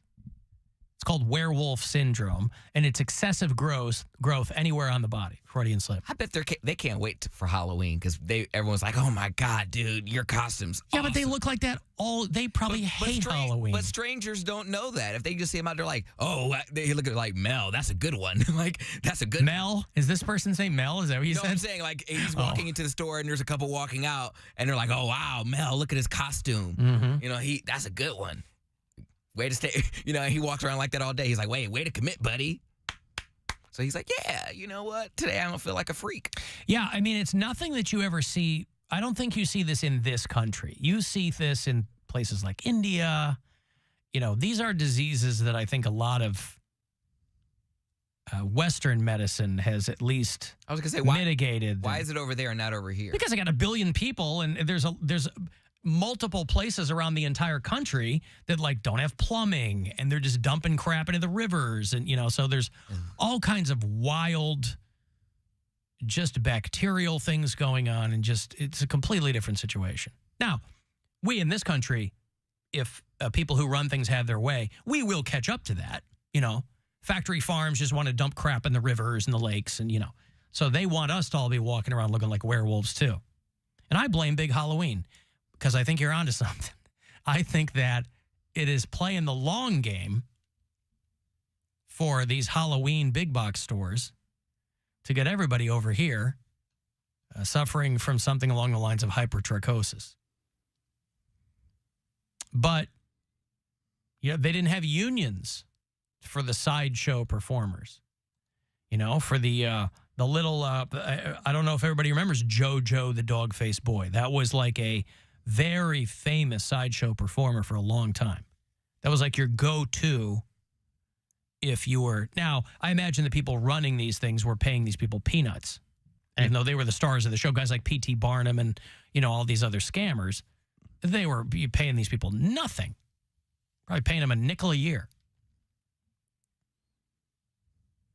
Yeah, I think that's pretty well documented. They were very underpaid. Yeah, and treated very poorly. Very poorly. Yeah, there was indentured servitude. Let me pay you $1,000, courtesy of the Buzzard Bookie. We're back on this, day one of many. So there are lots of chances for you to grab some of this money. You get about once an hour all day long. So listen closely, and I hope you are our second winner. Good luck. This is your chance to bet with the Buzzard Bookie and win $1,000 now. Enter this nationwide keyword at WMMS.com. Dollar. That's dollar. Enter it now at WMMS.com. Alan, it's a small world. This is a text. My husband's mom used to get paid by Drew Carey to stomp on his nuts. Now, that is merely hearsay and conjecture, and we would have absolutely no way of knowing whether or not that was true or false. But it's a great story. Who knew that Drew Carey owned a walnut farm? Sure, it's not macadamia. Or like macadamia, Roseanne. like Roseanne. Yeah, Mary's in Vegas. Didn't she send us a picture of Roseanne? She went to something with Roseanne in it? Yeah, it was out in Vegas. Podcast taping with Roseanne at it, and Mary said, Roseanne is out of her mind. It's like, yeah. You're just coming to this conclusion now? Where? You had to see it live and in person? I wonder why that is. I wonder why Roseanne, she always, she was very public about her travails with mental illness and things like that. But I wonder I think COVID sent a lot of people over a cliff. Did she get canceled during COVID, or was it right before? I think that was right before. I think it was before, but if it hadn't happened, she would have shot herself in the foot. It was like with 2018 COVID. or 19. Yeah, something during COVID, she would have gone over the edge too. And again, I don't have an opinion on Roseanne. She was never on my radar. Like I remember a long time ago when she would do like young comedians specials when she was kind of just coming up. She was a housewife who would become a comedian, and like that was on the her Housewives? hook. Yes, she was the very first person to pick up a vase full of flowers and throw it at another woman's head. Don't you raise your hand at me! I can see her doing that. See, he doesn't need to be limited to just animation, Bill. He can be looping the Real Housewives too. You can be doing some ADR segments for them. You know, they get the volume's a little low. You could be doing it. I didn't realize Roseanne was a pioneer. The Real Housewives of the 90s and Wood Grain. 80s. Yeah. Yeah. But the Roseanne show is like my wife's favorite show of all time. Like, that's her comfort food, is watching old Roseanne episodes. And for as progressive as that show was at the time, it's weird. Roseanne took a real weird turn. Okay. And I'm not sure why. You hate to think that it's just a function of anybody getting older that they change their mind on some things, because there are a lot of people who did get older and don't go that way. Well, so it's interesting. I don't know. But it's one thing for her to get canceled for what she said. I mean, when you say things, yes, there are repercussions from that. I get it. But the fact that everyone just like piles on, that I don't like. That's when it turns to bullying. They got. What do you mean? Well, because I'm saying she said something, she got canceled for it. They took her show. That should have been the end of it. Now everyone she's ever worked with and like her co-stars and everything are coming at her, and I'm like, it's done. Like, but if people are asking and they're like, what was it like working with her? And I think they have a more nuanced response of, at one point it was good, and then she got overbearing and mean and crazy. And I feel like at a certain point it just becomes bullying. Yeah, but I'm it's like, also, she's gone. But it's not. No, but she didn't go away. It's not like she closed her mouth and said, I'm going to go on an island somewhere and you're never going to hear from me again. But it's one person against a bunch of people, and I don't like that either. Well, she's one person, so let her be loud. Aren't you the one who always talks about like the vast minority? Mary talks about the vast minority. She doesn't listen to the show. She is an army of one, and she has an entire production, a TV show, maybe her entire agency fighting her to shut her up. I'm like, what? But they're not fighting to shut her up. They got her off the show, and you guys got her out of the show, and they shared their opinions about working with her. Because there were just as many people who worked with her that thought she was great, who were like, I never saw anything like that. Well, and also she was a proponent of the gay community in the 80s and 90s. But then when they threw in the trans stuff, that's when she started being like, well, not that. Like, that's why she, in her comedy special, she had the great joke where she's like, what are my pronouns? Kiss my ass. I'm down with the LGBTQ, but not the plus. Yeah. Well, no, the plus is where I draw the line. Well, the T is the trans. Yeah, I don't want the T. What's the Q? Queer. I thought it was or questioning. Q is questioning. Queer questioning. She doesn't. She's. I see. Sorry. Curious is. Very curious. Yeah, I knew it was questioning. My bad. But curious, questioning, same thing. Yeah, but it was. Here's my thing: is it was LGBT for a long time. Correct. But you just didn't hear that much about the T. Why was that? They got a letter. It was, I don't, you know what I'm saying? Because honestly, it wasn't. I'm not saying undeserved. I'm saying we talked forever about LGBT people. That was like the acronym. Yes, but bi people are almost like ignored too because they don't have an opinion. They're almost like they're barely in the club. Well, but they were in. They got one of the four letters. I understand, but it's literally like the Dave Chappelle analogy where it's like the gays are driving the car, the lesbians are in the passenger seat, bisexuals are in the back seat. But why did lesbians get top billing then? I mean, I guess it just sounds better. Some people say LGBT or GLBT, like they switch it up sometimes. But honestly, the transgender has just become a thing. Like it. Well, it was always a thing. I'm saying, and that's my question. Why did it? Because of Caitlyn. Well, it was called. Oh, was it tranny? Like it was like a slur back in the day. Like right, but when Caitlyn came out as trans, that's when it was launched into the public consciousness because of her. Yeah. Oh, I see. Well, there was high-profile trans people. Laverne Cox was before Caitlyn, and then before. But nobody was debating it the way, and they weren't being targeted the way that they were until. Well, she transitioned in real time. Well, but right, because nobody knew Laverne Cox prior to transitioning. People remember Bruce Jenner. How come we never see any pictures of Cher's son? Don't know. Didn't Chaz Bono? Chaz Bono, people... There's old pictures of him. That was one of those things where it happened, and it was kind of a... Like, people were like, okay. And they just kind of shrugged their shoulders at it, and they're like, whatever makes them happy. And there was jokes made about him, but it was never a national conversation about the ethics or, the culture of it. Bruce Jenner was an Olympian. He was a guy who was on a Wheaties box. And I think there were a lot of people caught up in a lot of that rah-rah jingoism, even though it goes back to the 70s with him.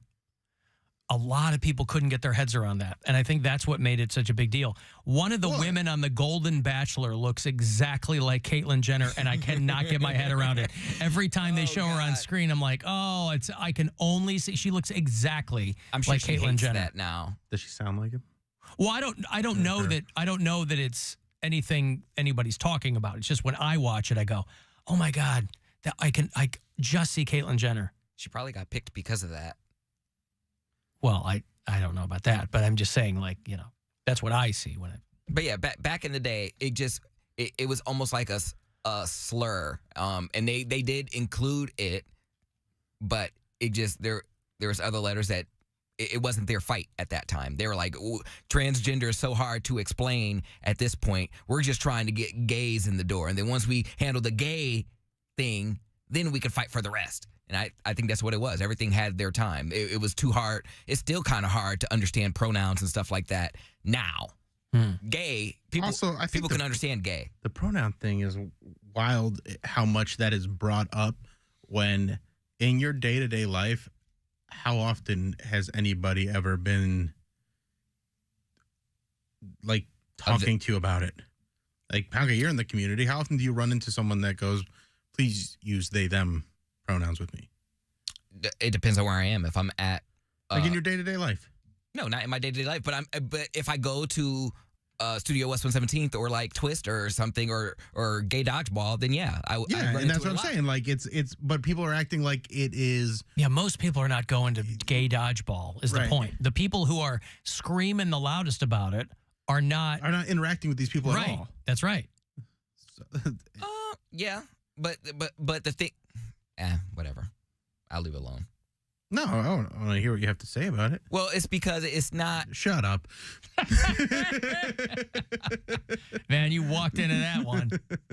Didn't even see it coming. Now, go ahead and... No, I got to go to a break. Oh, okay. Sorry, pal. If you want to send a text, 35192, AlanCoxShow.com. You can watch live, and we'll be back.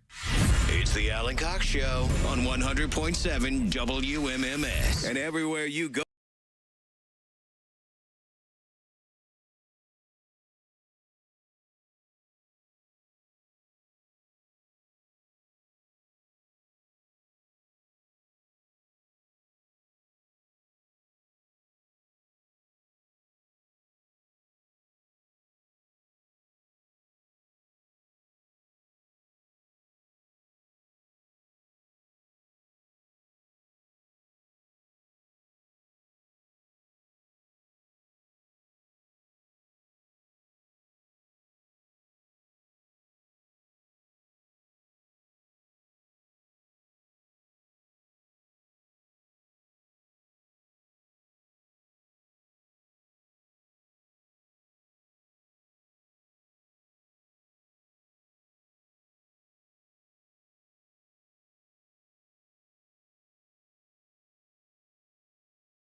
windows for every 2 you buy, no limit, and nothing down, no payments, no monthly interest for 2 years. 866-90-NATION to call. Say Alan Cox told me about it, or go to windownation.com.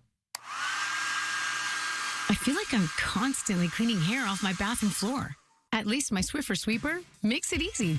Sweeper heavy-duty dry cloths have ultra-thick pads to trap and lock hairs, like a hair magnet. And when I'm finished cleaning up my hair, Sweeper takes care of his too. Now the hair's gone, all thanks to Swiffer. Try Swiffer Sweeper heavy-duty dry cloths. I promise you'll love them or your money back. And also try Swiffer Sweeper Wet to make quick work of tough, sticky messes. This is The Buzzard. From the Barrio Tacos, Tequila, and Whiskey Studios. Voted Best Taco by Cleveland Scene and Cleveland Magazine. 100.7 WMMS, Cleveland.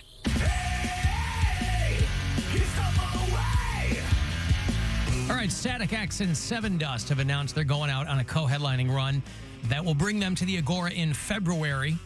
Special guest Dope, who always seem to be with Static X these days. Weird. And Lines of Loyalty. I got to get hip to them. All 4 bands at the world-famous Agora on Thursday night, February the 22nd. You can go to agoracleveland.com for the details, tickets, whatever. But I'll have these for you all week. 2 tickets for you. Caller 10 to see Static X and Seven Dust next year. Good luck. 216-578-1007 or 800-348-1007. This is the best time of the year when the leaves are falling, and so is your IQ, because you're listening to the Alan Cox Show on 100.7 WMMS.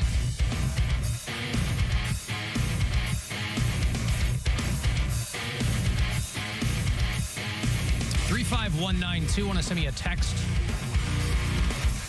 AlanCoxShow.com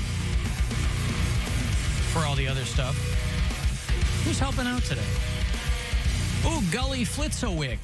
Thanks so much, Gully. I don't know what that name is short for, but Gulliver. Oh, I'm sorry. Classic. How could I have not seen that? Gulliver, of course. Gulliver Fitzwick helping out. Very appreciated. This is a weird time of year where we're not talking about baseball anymore. It'd be great if we were, but we're not. Of course, Terry Francona rides off into the sunset. They only took 1 of 3 in that final series in Detroit against the Tigers. Miguel Cabrera from Detroit. Hanging it up as well, right? Yep. He hung up his guns and walked away from the whole thing. Cavs coach KT Butterbrickle had nothing but kind words to say about the outgoing Tito Francona. Outgoing, of course, as the skipper for the Guardians, but also just an outgoing guy. You often wonder if these coaches of the major franchises like go out and have a couple of pops. You think they trade notes? Managerial styles? You think they have dinner together like Bickerstaff and Francona and who's the other guy? Stefanski, the coach of the Monsters.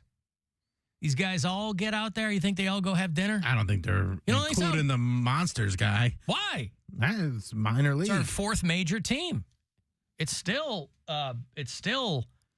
major hockey. It's not NHL, but it's. But I'm saying, like, I think they're looking down at them like. You think? Oh yeah. Yeah, but it's aspirational. I think they're having their ladies' lunch, and then they're wow. They're like, no, you got to earn it. You got to, like Tito worked his way up. That's what he's saying. Like, you'll get a seat at the table eventually, but you're not there yet. Do you know who the coach of the Cleveland Monsters is? Is it Gully Flitzowitz? No, it's close. No. Nope. Who is it? Trent Vogelhuber. He's the 7th coach in Monsters franchise history. As of last June, he's from Dublin, Ohio. And of course, the Monsters are a Blue Jackets franchise. So he was appointed to be the coach of the Monsters. So Trent Vogelhuber is a guy who played for them when they were the Lake Erie Monsters. But he's the head coach of the Cleveland Monsters. So imagine this round table of Major League Sports whiz kids. You got Stefanski. You got KT Butterbrickle. Real whiz kid putting up 3 yesterday. Well, that's nevertheless, I'm just saying he's putting out his zaddy energy at the dinner table there. You know, let's say these guys all get together across the street here at the Marble Room. So you've got Terry Francona, storied baseball skipper, right? Mm-hmm. You've got Kevin Stefanski, who's still trying to build something. You've got KT Butterbrickle, who's doing pretty well with the Cavaliers. Jamie Bickerstaff. And then you've got Trent Vogelhuber. Now, he's going to be the youngest guy at the table, I imagine. He's 35. He's on the come up. You know, that's a gig where you try to work your way into an NHL coaching gig. And, but who knows? You don't think these guys are breaking bread together? They're not sitting down and getting a black and blue steak? They might. I don't know. Again, I just don't think Kurt's invited to the party. If they Interesting. Because I think it's for the big time. And he's not in the big time yet. So he's got to earn his spot at that table. Right. I see. All right, well, what are you going to do? J.B. Bickerstaff says he's planning for a more dynamic Cavaliers team in this upcoming season. Good. Now, if... Why didn't you think of that when you first started coaching, stupid? We just want to be real basic. We wanted to ramp up. This time, though, I mean, you got to say something, right? I know. It's when they do media day or whatever, I just can't imagine. And again, these people are highly paid. That's got nothing to do with it. Some people's answer to everything is like, oh, I make a lot of money. But to have to sit there and make up stuff. Well, it's one of the things, too, where... Oh, we're going to really after get the our game, work, you know. Like today was media day for the Cavs. So there's a bunch of interviews with the players, and they're all saying, yeah, we're working hard. Yeah. This is the season. We're going to put it all together. Yep. Blah, blah, blah. It's all the same stuff. Yesterday, I caught a little bit of Myles Garrett talking after the game. After he played a full football game, and they're like, what can you do? Like, what happened today? He's like, and you can tell the guy's just gassed. He's exhausted. I don't know why we need these interviews after games with players and coaches. There's nothing that ever comes from them that is insightful that we don't already know from the game. No, they're hoping to get a clip of a guy freaking out. Well, then after a game, right? But it's everything else. If you're, everybody knows that now, so they keep everything real tight. No, there's been a couple of freakouts over the past, maybe not locally, but the past. Yeah, but you got like one a season. Yeah, well, someone like that's all they freaking need. out. Yeah, it's just those post game interviews are just stuff. And there's no Lee Elia clips anymore, but I mean, but yeah, I don't know. The sports reporters, they know all the bobbing and weaving these guys have to do. You never want to be the player that gets the tap on the shoulder and goes, go out there and talk to the reporters. Well, some of them, my God. yeah. I mean, like the captains and the star players all have to go out and do that. And all the media personnel, they got to get out there, or like the coaches for media day, they got to talk to everybody. Yeah, I know. And they go, yeah, they're working hard. But nobody loves to do it. I know. They're not like, oh, man, next week's media day. That's why I appreciate Jimmy Butler going out there and having fun with it, doing the stupid hair stuff. It's nice. I hope next year he does a bowl cut. I'll give him some tips. Mm-hmm. Hey, Bill. Hey, Al. Hate the show. Thank you. Hi, Bill from Lakewood. Hey, Bill. Oh, it's Bill from Lakewood. Yeah. Hey, Bill, also from Lakewood. Yeah, I'm sorry. I forgot to introduce myself. Bill from Lakewood. Mm-hmm. Hi, Bill from Lakewood. Hi, Bill from Lakewood. Can you imagine me, Alan, and Bill sitting at the table with Francona and all these major league head coaches? These guys literally hate each other and think they're the smartest guy in the room. You have to be a NFL coach or whatever. Well, you got to maybe not though, Bill. I mean, why would they hate each other? Because they're not competitors.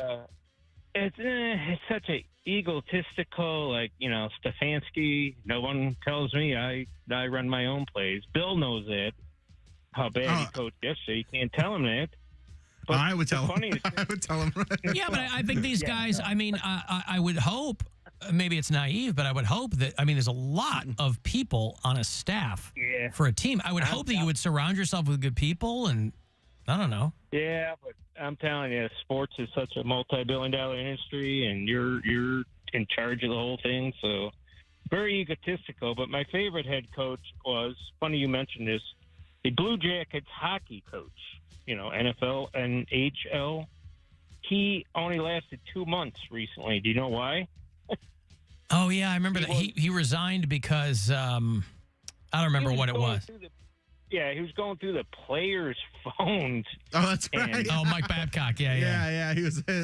He was trying to look for their nudes What? that they're getting from girls. Yeah. I'm telling you, these coaches are taking it way too far. So 2 months. That's the shortest I ever. Well, that was a boneheaded move, but it didn't sound nefarious. It sounded like a dude that had a weird idea. He's like, I want to get to know you guys better, so show me the pictures in your phone. That's just a weird move, but it didn't sound like something where the guy was being creepy, or I don't know. Yeah. It's weird. I thought the idea, was insinuated was, hey, who you hooking up with? Let me see the pictures of them. That kind of thing. That's what I was taking away from it. I just think they want to control the players 24/7 and, make sure they're whatever they're doing. So it was that's one of the most bizarre head coach resignings I've ever heard of. Yeah, especially when you go, he used to coach the Maple Leafs, right? Yeah. Like you go from Toronto to Columbus and you're like, oh, all right, we'll do our thing here for a while. And then nope. Like 2 months you have to resign. They should put me as head coach of the Browns. Hand the ball off for Kareem Hunt. Ladies and gentlemen, Bill from Lakewood is your new coach. Dude, we can be co-coaches. The Bills from Lakewood. There you go. Yeah, right. Hell, Bill, you can run the team. I'll be assistant Bill from Lakewood. All right. We'll take turns. We'll take you. 1 week you'll be the coach and I'll be the assistant, and then the next week we'll switch it up. That way they can't stay mad at us. They don't know which Bill to be mad at. Right. And then at halftime, you could have a Bill Squire comedy show to entertain us. There you go. Hey, guys, you guys know you should play better. I got to go do 10 minutes real quick. I got to do a quick 10 minutes clean because there's families here. Yeah, Bill from Lakewood will take over here. I got to go out there. We know that an NFL event is a family event unless you pay attention to what's happening in the stands. And there you go. Bill and Al, Bill, Al, and Bill from Lakewood, we've solved the problem with the Browns. So that's it. Great Monday, guys. All right. Thank you. Thank you, pal. There's Bill in Lakewood calling to talk to Bill from Lakewood. Yeah, I didn't watch the game yesterday. I was at that play. Yeah. But just checked the score when I got out, and I was like, oof, because I knew that Watson wasn't playing. And by the way, it is important to point out that the Lake Erie Monsters, or the Cleveland Monsters, did win the championship, I think, before any other team here did. They won the Calder Cup before the Cavaliers won the NBA championship. But wasn't Stipe first? Stipe, then the Monsters? Well, I'm talking about team sports. Okay. Yeah. Okay. But I think you're right. I thought you were just talking about Cleveland championship. No. I mean team sports. Yeah, they did win first, and then the Cavs, and then that's it. I mean, there's a reason that people... And almost the Indians. I know. That year was crazy, and I was living... according to you guys, I was downtown, even though it was Prospect Avenue East. East Side. That was the one time I was... Yeah, we always say it's East Side. But it's East 30th downtown. Yeah, East Side. Okay. Well... It was the one time where I was so secure. I'm like, I can walk outside right now and I'm not going to get shot because everyone was shooting off fireworks and they weren't gunshots. So it was cool. It was crazy. You won't have to throw hands, is what you're trying to say. He didn't want to throw hands. You don't want to throw hands on Prospect Avenue. No, there's times he wanted to throw hands. That wasn't one of them. I haven't yoked up a bitch in over a year. Yoked up a bitch. Who'd you yoke up? Yeah, tell me the last bitch you yoked up. It was in a bar, and they were talking crazy to my friend. They were talking wreck? They were talking wreck to my friend. And you yoked them up? I just say, hey, man. He means that he You put hands on somebody? No, he threw an egg at him. I say, you're not that guy, dude. You're not that guy. And then we walked out. Wow. I just had to, I did the little. Did you give him your butch voice? No, because the other guy was gay. That's so funny. No, he had to put on his queen voice. Was it going to be gay on gay crime? Well, yeah, because that's the only way I could get away with it. Because I would feel bad for hitting a straight guy because if he hit me back, then I have to snitch and get him for hate crime. Snitch? You'd feel bad for him? If you really felt bad, you wouldn't report him. But what do you mean you felt? I felt bad for what I had to do to this guy. It depends on how bad he beats me. if he punched me, I'm like, all right, you got one, you got one. Yeah, but that's the perfect time to use your superpower and turn him. Right there. Turn him? Yes. You're always bragging about turning these straight boys. Yeah, and the guy's going to throw a punch. You Is go, it tell like you what, wrestling and piggybacks the gateway to the gateway to gay? Hey, don't beat me up. Just here's my address. The next time you want to hit me, it better be in bed, bitch, or whatever. No, let's hit it and quit it. Let's wrestle Greek style. You should know me by now that turning straight guys would be a lot of effort. The guys that I want guys half turned. Like I want them to have the. He doesn't want to work, man. I want the little seed in their mind, like, oh, this could be a thing. Let me hit them up. Like they have to have the idea already planted. I'm not in the business of brainwashing people. I don't think it's brainwashing. Yeah, they don't need a lot of pushing in that direction. They're not halfway there. They're 3/4 of the way there by the time they get to you. That's what I'm saying. Even better for you. I don't think I've ever had a guy that was 100% heterosexual, and then one night after they just had that Bud Light, they're like, you know what, man, Poundcake. Bud Light. Or whatever. In college, it was Pabst Blue Ribbon. Like that's what they had. So one more Blue Ribbon, and they're like. Man. Poundcake's looking good. Yeah, he's looking scrumptious. I am not gay. I have relationships with women and sex with men. And I got news for you. That means you're gay. Yeah. If only Ice-T had been there on campus to set everybody straight. Yay! I don't know about straight. Alan and Company. It's Kyle, your bureau chief from Grinnell, Iowa. Yeah, I'm calling because I need you to update my status as I am now in St. Louis, Missouri.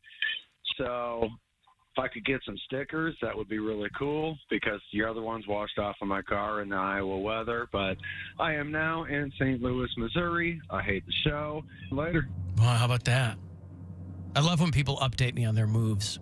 And you don't have to, but I certainly do appreciate it. It's appreciated. If you listen to us on iHeartRadio, you can and you have to move. Either because you want to or because you have to. Kyle was listening in Grinnell, Iowa, and he goes, hey, moving to the loo.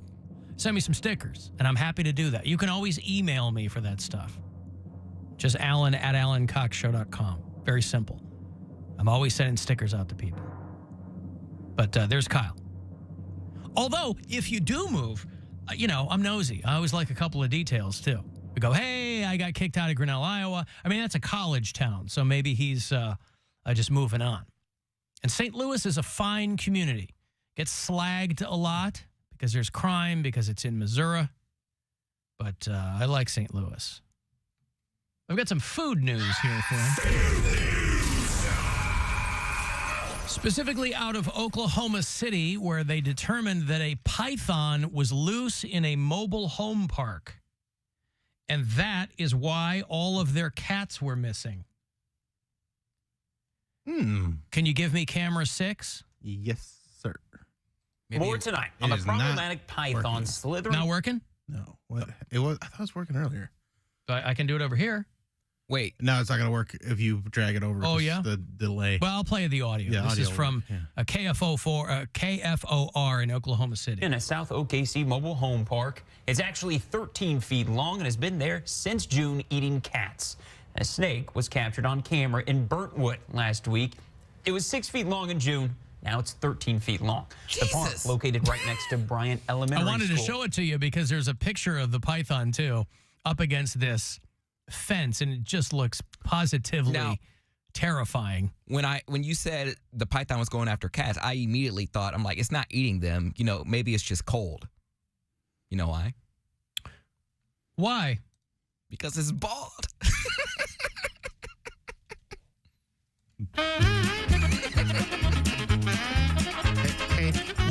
to the people or the person that was like, I wish Poundcake was part of the show more.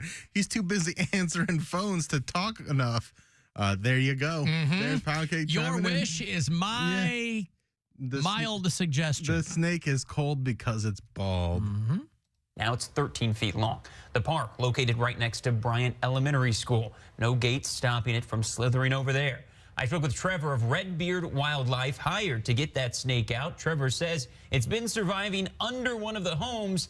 It just so happens half the cats in the neighborhood are missing. You're going to be able to put quite the size of animal in this. So possums, rabbits, like you said, that trailer park specifically, they were complaining about, all the cats coming up missing. When you've had an animal that large, and I can imagine a cat put up one nasty fight. So when it's been attacked that many times to that extent, it's not the nice non-aggressive pet snake is gone. Because it's so big, they can't just pick it up and take it. He set up a trap with a 24-hour live feed of the snake. He says as soon as it heads out and gets caught, he'll let us know. Oh, my God. Imagine that. People in those mobile home parks, they're wilding. Imagine you live in this cracker box, and who knows how many people live there. There's families in there. You're just on top of each other, and then you go, we need a giant snake. And then it gets out. Clearly nobody's... They always get out. Well, nobody's looking for it. Yeah. There was like a TikTok video, and I don't know if it was a python or if it was just like a anaconda, but it was in like India or something. And it's just a part of everyday life there. They just have a big snake just going up in the trees, and they're looking at it. Oh, so cool. I'm like, that is a killing machine, and all the muscles in that snake. Was that the one that was a fake snake? No. Okay, because there's one video where there was a snake wrapped around a truck, and people were acting like it was a real, but then they like panned around to the front of it, and it's very obviously a fake. Right. Like yeah, but also, snake. like, I take your point, Cody, but they're indigenous to India. I understand. Right? They're not indigenous to Oklahoma City. My mom... You got to have some dummy in a trailer park going, I need a python. I used to call them bald pythons, but I didn't realize it was because they were... I mean, all snakes are bald, but I thought it was particular. But I didn't realize it was bald python until I saw one. My mom used to date a guy. You thought it was bald python, not ball python. Correct. Yeah. But my mom used to date a guy that had a python, and I was so fascinated. And I had hamsters as pets, and I had like other furry animals, but I was obsessed with seeing it eat. My mom would not let me watch the snake eat the hamster because she thought, I don't know, it might turn me into a serial killer or something. But I was like, oh my God, can I get into sounding? I was like, can I watch it, please? Oh God. I was like, can I watch it? His mom got really mad when the guy described himself as a herpetologist. She ran away and drove off. Not dating you. Can I watch the bald python just take all the hair off that hamster? She's like, and so she would only let me watch the aftermath of like the little. You can't watch it eat. You can watch it poop. Well, it comes out exactly the same way, pretty much. She would let me see the ball of the hamster inside, or the mouse inside of its body. Yeah. And I was so fascinated. I was like, oh my gosh, you can see that. I was like, that's like me after Taco Bell. I made that joke as a kid. Listen, it worked then. Yeah, it worked now. Hey, I got tickets for you to check out Bullet for My Valentine. They got a new album out. They got a tour coming. It's going to bring them to the world-famous Agora. When? Oh, October the 18th. It's not far off. A couple of weeks away. And we got a VIP package for you if you want to get over to WMMS.com. Another shot at $1,000. We're back giving you money from the Buzzard bookie. So 4:30 is going to be that next keyword. The Alan Cox Show.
Poundcakes.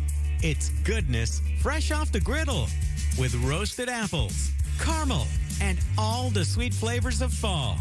Hurry on in for breakfast at Bob Evans. What's up, everybody? This is Sung Kang. And Amelia Hartford. And this is our new podcast, Car Stories. We get to bring you guys into our world where maybe otherwise you would never get to meet these incredible people. We'll talk to people from all over the car community, including friends like Peter Brown, John Oates, Matt Farah, Jesse Iwuji, and so many more. Listen to Car Stories with Sung Kang And Amelia Hartford. on the iHeartRadio app or wherever you get your podcasts. It's time to give stuff away. Hey, it's time to give stuff away. All right, it's a triumphant return of Bullet for My Valentine. I think they're Welsh, right? Swedish, Welsh, something.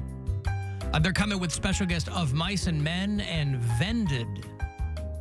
It's going to happen Wednesday, October the 18th, a couple of weeks away at the world-famous Agora. Now, we do have a VIP thing for you. There's tickets. There's a meet and greet with Bullet for My Valentine at the show. That is all at WMMS.com. So register for that, for the VIP.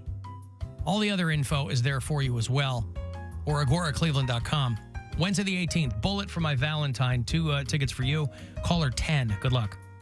216-578-1007 or 800-348-1007.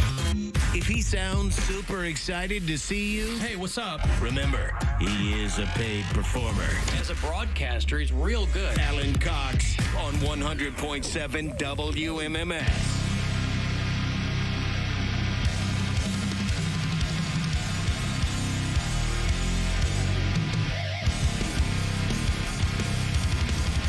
All right. I like those guys. All those tickets for all this week. Actor Ed Begley Jr. is going to join me tomorrow. He's got a book we're going to talk about. I love him in all those Christopher Guest movies. Very funny dude. He's done some dramatic stuff along the way as well.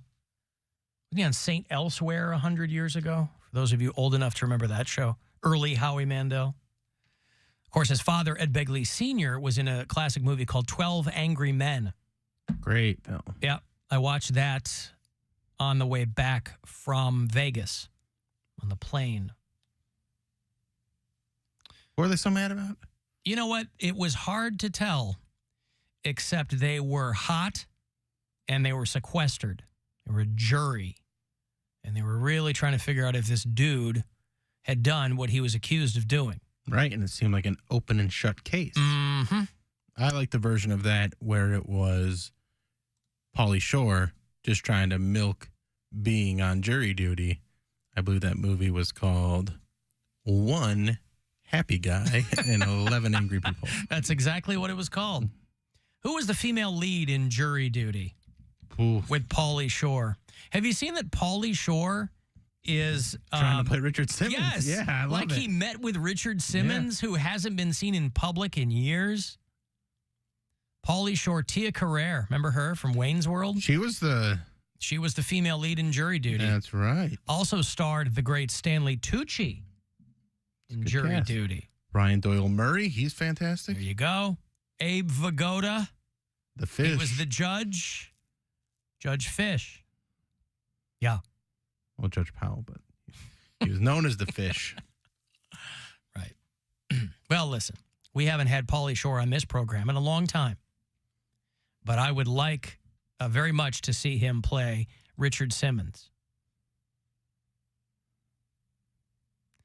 I had Shake Shack over the weekend for the first time. Oh. And? Not here. We've been downtown across the street from a Shake Shack for over a year, and I haven't gone across the street to ever get Shake Shack, but they put a new one out in my neck of the woods. It was fine. Yeah, it was good. It's good. It's as advertised, Yeah, right? It's a good burger. Yeah. Mm-hmm. It's good burger, good shakes. Nothing that's going to change your life, but it's good. Yeah, I mean, except more and more of these places now, you have to use the kiosk when you walk in. There's like an iPad and you put your order on it. And, you know, back in the day, I think if you were like the first place to do this, that would have been pretty cool. And the thought is, hey, this way, we'll never get an order wrong. Because it says, it says right on the screen what you want, how you want it, right? But there are still people in the back working and putting these things together. And there is the fallibility of humans. So it sounds like a great idea. But like when we were putting in what we wanted, the screen would keep coming up. Your order is out of sync. And I go, I don't know what that means. I thought maybe it was just a little glitch in that particular iPad. So we move one iPad down. We've got a pretty extensive order because it's me and Gwen and our daughter. And so we put the whole thing in again. Your order is out of sync. We're just trying to check out. We're not trying to make this into a whole production. Just trying to check out, and then you go to your table, you get a number, and you wait for it. Now, there are people who opt to order at the counter. You can do that too. Out of sync. So I march up to the thing. I go, yo. I look at the guy who looks like a manager. I go, what is out of sync? And he goes, I don't know. I go, it's over here on your iPads. Orders out of sync. What does that mean? And he goes, did you try to order something with avocado? Yes. We're out of avocado. Okay. Because you're going to have a lot of people, doing things like that, having no idea what out of sync means. Like the computer didn't know that they were. I go, okay. It's all this like fake convenience where you're like, this is just making it harder. I mean, now again, you do have the option of going up, but when we walked in, it was a big long line. I was like, well, let's just use the iPads. Simple. Like McDonald's now, they don't even want to know. They don't want to know from people walking on the counter. You do it all in the kiosk, and that's how all these places are going to be. But it's not much better at the counter either. No, but you can talk to a person and go, I want avocado, and they go, we're out of avocado. They Okay. just go out of sync and then walk away. Your order is out of sync. The Chipotle over by me and Bill is open, which I can't believe. I've never known a Chipotle to stay open till 11 p.m., but this one stays open till 11. And I was out yesterday, and I was coming home, and it was like 9. I was like, you know what? I've never been to Chipotle after 9 o'clock. I was like, there's like a new thing for you, Chipotle after dark. So I was like, oh my gosh, let me just try this out. Let me see what it is. So I walk in, and there's not a big line. I can see through the window, there's not a big line. But when I get up there, I walk in, immediately they're like, so she starts naming stuff. We're out of white rice, brown rice, lettuce, avocado. You don't want to get there too late. Guacamole, cheese, green sauce. I'm like, she's just going down the line, and the two black girls in front of me, they look at each other and say, and they just leave. They walk. Because, if they don't have anything. Like, so why are you open? Like, why are you open? Because it says on the hours they got to be open, but it doesn't mean they want to work. So I'm like, so I get up there, and I'm looking at all the trays that are, like, not empty. Because I know, I'm like, I'm not going to ask for anything extra. Like, if it's not there, I'm not even going to say, like, do you have any more in the back? And so I order my stuff. And then at the end, out of white rice, it was like going down, and it was like, oh yeah, and chicken's on the way. I'm like, so you guys don't have the main protein. You just go, what do you have?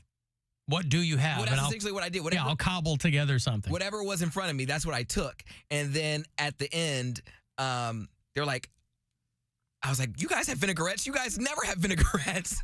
Like, I saw it in the cooler. I'm like, usually they don't have it, but they had a plethora of vinaigrettes. I was like, give me a vinaigrette. Would you say a plethora of vinaigrettes? Plethora. Oh, yes, you have a plethora. The one thing you guys are always out of, you're having stock, but everything else, out of stock. Yeah. Hey, let me get lettuce and vinaigrette, since that's what you guys... the Chipotle near me is open till 11. That must be a new thing. I didn't know that they did that. But hell, I was about to have me a vinaigrette soup. I'm like, well, y'all ain't gonna need these. There's a woman, maybe a teenage girl, young girl, who was working for Chipotle in Kansas. And they made news today because she's suing Chipotle because her manager, she wears a hijab. And her manager kept tugging at it and complaining about her wearing it. Just trying to get under her skin. And complaining and making fun of her. Just let people be. Like, why do people have to be such jerks? This is the thing, though, is it's being turned into a religious freedom thing, which it is technically because she's Muslim. She's supposed to wear the hijab. My thought is, if you're the manager, I would want people with their hair covered. Like, he was giving her a hard time making fun of her for having to wear it or whatever, and I guess... the last straw was he like pulled at it and her hair, whatever. But just because you wear a hijab doesn't mean it's clean, and no, just but because you wear a hat doesn't mean it's clean. But I would rather have someone with their head covered. And also, this doesn't sound like the manager was like, hey, is this clean? It sounds like he was just being a douche. No, I know. I'm just saying. Yeah, he's making fun of her for being Muslim, essentially. But it's like... Which is fine. Just don't touch her. Well... I've seen people wear work shirts. Do it verbally. I've seen people wear work shirts. And off the clock, yeah. Like, don't make fun of her at work. Just wait till later and be like... If you were a manager, I think it'd be like, yeah, more people want to cover their hair. Happier I am. Fewer complaints I'll get. You don't know who's an undercover boss. There might be like a district manager for corporate Chipotle. Undercover, pulling jobs off of girls' heads? Well, it could be like just like, you know how we get phishing emails to test us? Well, it might be a phishing person, like waiting to see if you follow protocol. Well, I'm sure who's the boss in this scenario? I was going to say, in the scenario, yeah, who is checking for protocol? I'm saying the hijab, the worker wearing a hijab, she could be like a manager or something. Oh, she is the undercover boss. Yeah, and he's like making her feel uncomfortable. Exactly.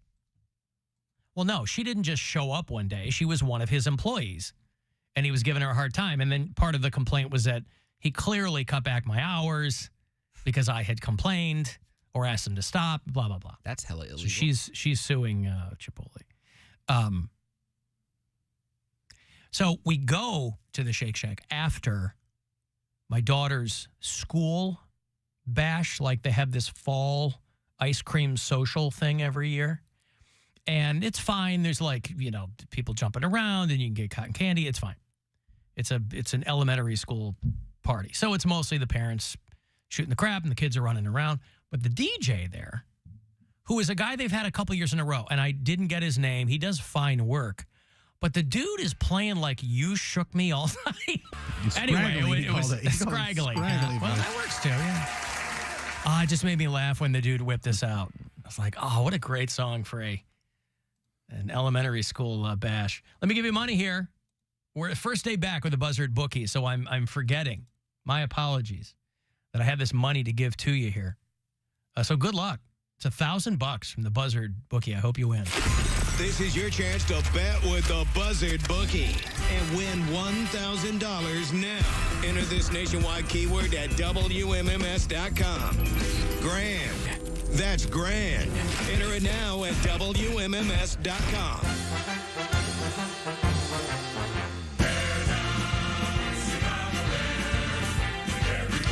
I did mention this earlier, just kind of in passing, but, the Browns took a real hammering over the weekend. But you're fortunate that you are not a Chicago Bears fan, because they are just a terrible, terrible football team. Terrible. Like the worst team in a long time. And, the Denver Broncos gave up 70 points to the Dolphins in a record-setting game last week, a couple Sundays ago. And the Broncos are still favored over the Bears. Now, I am genetically a Chicago Bears fan. But I certainly hope that Cleveland Browns fans can feel that pain, because the Bears are just terrible, terrible. And people love to troll me about the Bears. They're always sending me video of I'm like, I know. Yeah, you're not telling me anything I don't know. Talking shrimp. You're not getting under my skin. I'm right there with you. I'm not going to send you back a thumbs up emoji, but that's essentially what it is. So they are one of two winless teams over the past 4 weeks. There's only one other team that has not won at all, and that's the Carolina Panthers. Both of them are 0-4. Now, which is interesting because they swapped picks. Yeah. Fat lot of good. Did them. I don't know if there are any teams that are undefeated. Oh, the Eagles are. Eagles and the Niners are undefeated. Yeah. But other than that, again, I hate to harp on it, but that Janine Garofalo is unbelievable with the 49ers. Didn't even play. Not even with the 49ers. Janine Garofalo? No. The comedian? She's 59 years old. All right, first of all, we've been through this. But the person that you're confusing her with is on the Raiders now and didn't play this week. I don't know who you're talking about. Don't know who you're talking about. You're thinking of Jimmy Garoppolo. Never heard that name before in my life. Has never played a down of NFL football. Never heard that name. So anyway, for the people who know I'm a Bears fan and troll me with this stuff. I'm like, you are not trolling me. I know exactly the terrain in which we're currently deployed, and it's just awful. Alan, what the hell were you doing with avocado at a Shake Shack? My wife ordered an avocado burger, and they were out of avocado. Well, there you go. Yeah. That's not like couple of a vegetarian burger, like it's avocado on a hamburger. By the way, for people who are unclear, DJ Wettings, that's what we call him, but he's not the DJ. He's the MC. He's the MC. I'm the rapper. So people are like, how the hell does Poundcake not know these? First of all, it's not a prerequisite to work here because he's on my show. He's not a DJ on this radio station. He's on this show. It's a talk show. Second of all, he's not the DJ at these weddings. We call him DJ Weddings, but you're the master of ceremonies, right? I say MC Wettings, yeah. MC Wettings, right. Yeah, I'm sorry, not DJ Weddings. MC Wettings, right. Right. Now, he prefers MC because Master gets in a weird area. So, MC Poundcake or MC Weddings. Alan, I went to a KFC one time and they told me they were out of chicken. Happens, man. That'll happen. It's popular Happens at chicken. Popeyes, too. It's popular chicken. But did they tell you we're out of chicken, or did they say we out of that? Sorry, we out of that.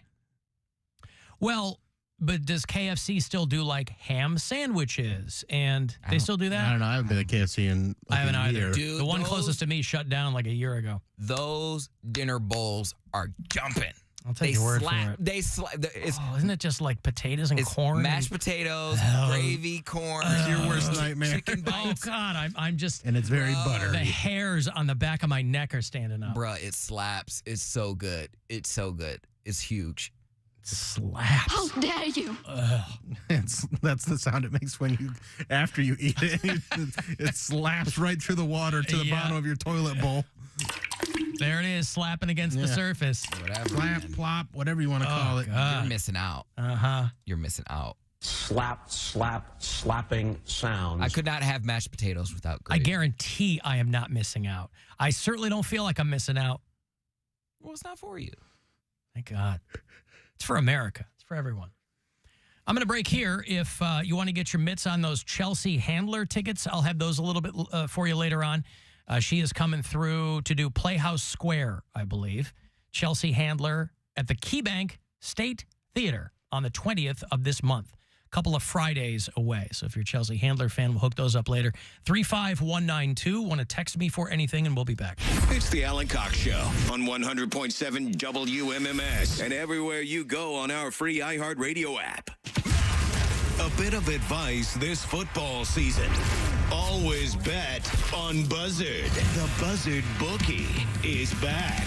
When you bet on any of 9 keywords a day, you can get a $1,000 bonus. Get in on the action at 30 past the hour every hour. Looking for boosted odds specials? Look somewhere else. The Buzzard Bookie pays out $1,000 9 times every weekday. WMMS reminds you to please listen responsibly. Listening problem? Good. That's the whole point.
That's why many families take advantage of charter schools as an option that's free, public, and open to all. See what's possible. Find a charter school near you at coalitionforcharters.org.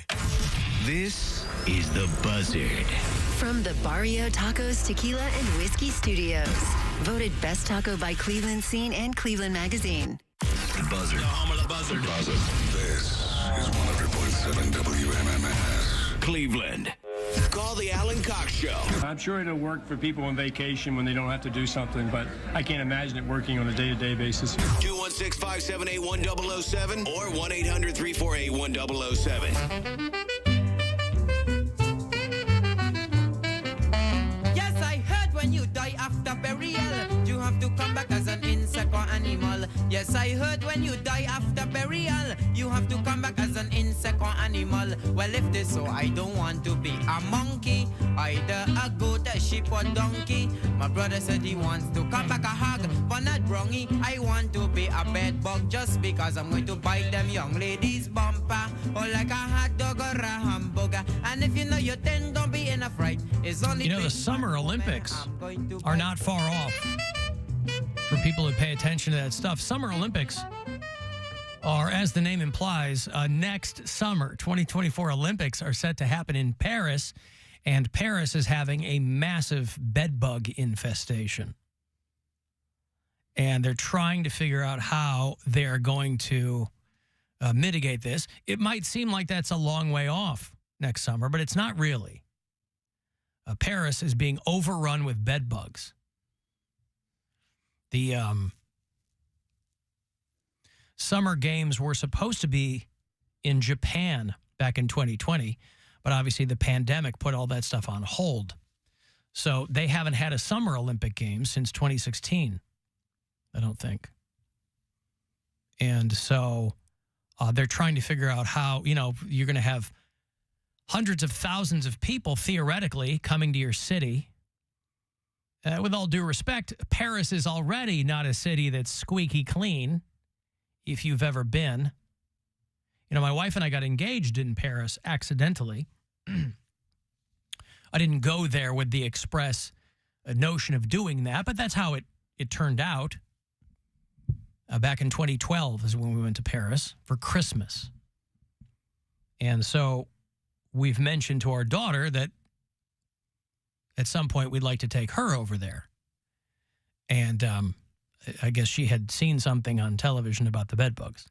And I said, well, we're not going to go over there while this is going on. However, anytime, you don't really know what's going on when you go overseas. You just have to kind of conform to whatever your best practices are for international travel. And so in Paris right now, they are contending with a massive bedbug problem. Residents and tourists, they say they need to be on high alert. They found them on public transportation. They found them inside movie theaters, obviously inside hotels. And so it's a bit of a bigger problem than just checking under your mattress. The opening ceremony for the 2024 Olympics is next July. And so theoretically, they have a lot of time to address it. But they kind of have a way of popping back up. They're trying to put an action plan in place. And that's a lot of money. Yeah, it is. You're going to be like 11,000 athletes from all around the world come to whatever city is holding the Olympics. You know, they're expecting 16 million visitors. And again, Paris is a beautiful city. City of lights. Is it beautiful or dirty? Which one is it? It's both. It's Europe. It's that's where all the history is, right? Things are really old. Dirty history. Really old. Well, again, like I said, we went to Paris at Christmas. I don't know that I'd want to go there in July. You know, when it's going to be 90 degrees or whatever. It's not like they got the AC cranked in Paris. So, I don't know. They got to figure this out. Maybe we can send them some information. Maybe iHeart can send them some tips. What did you say, Cody? Did I interrupt you? No, I didn't say anything. So, listen, maybe you've got a plan to go overseas within the next year. Just FYI, know that that's going on right now. Did you get a wedgie when you were growing up? I mean, I got beat up a lot. Yeah, so wedgies. And always getting wedgies. It's usually family members that were giving me wedgies. Yeah, I didn't have that. My older brothers. But I was the oldest. I got them from kids at school. I sometimes from kids at school, but... Why do they call it a wedgie?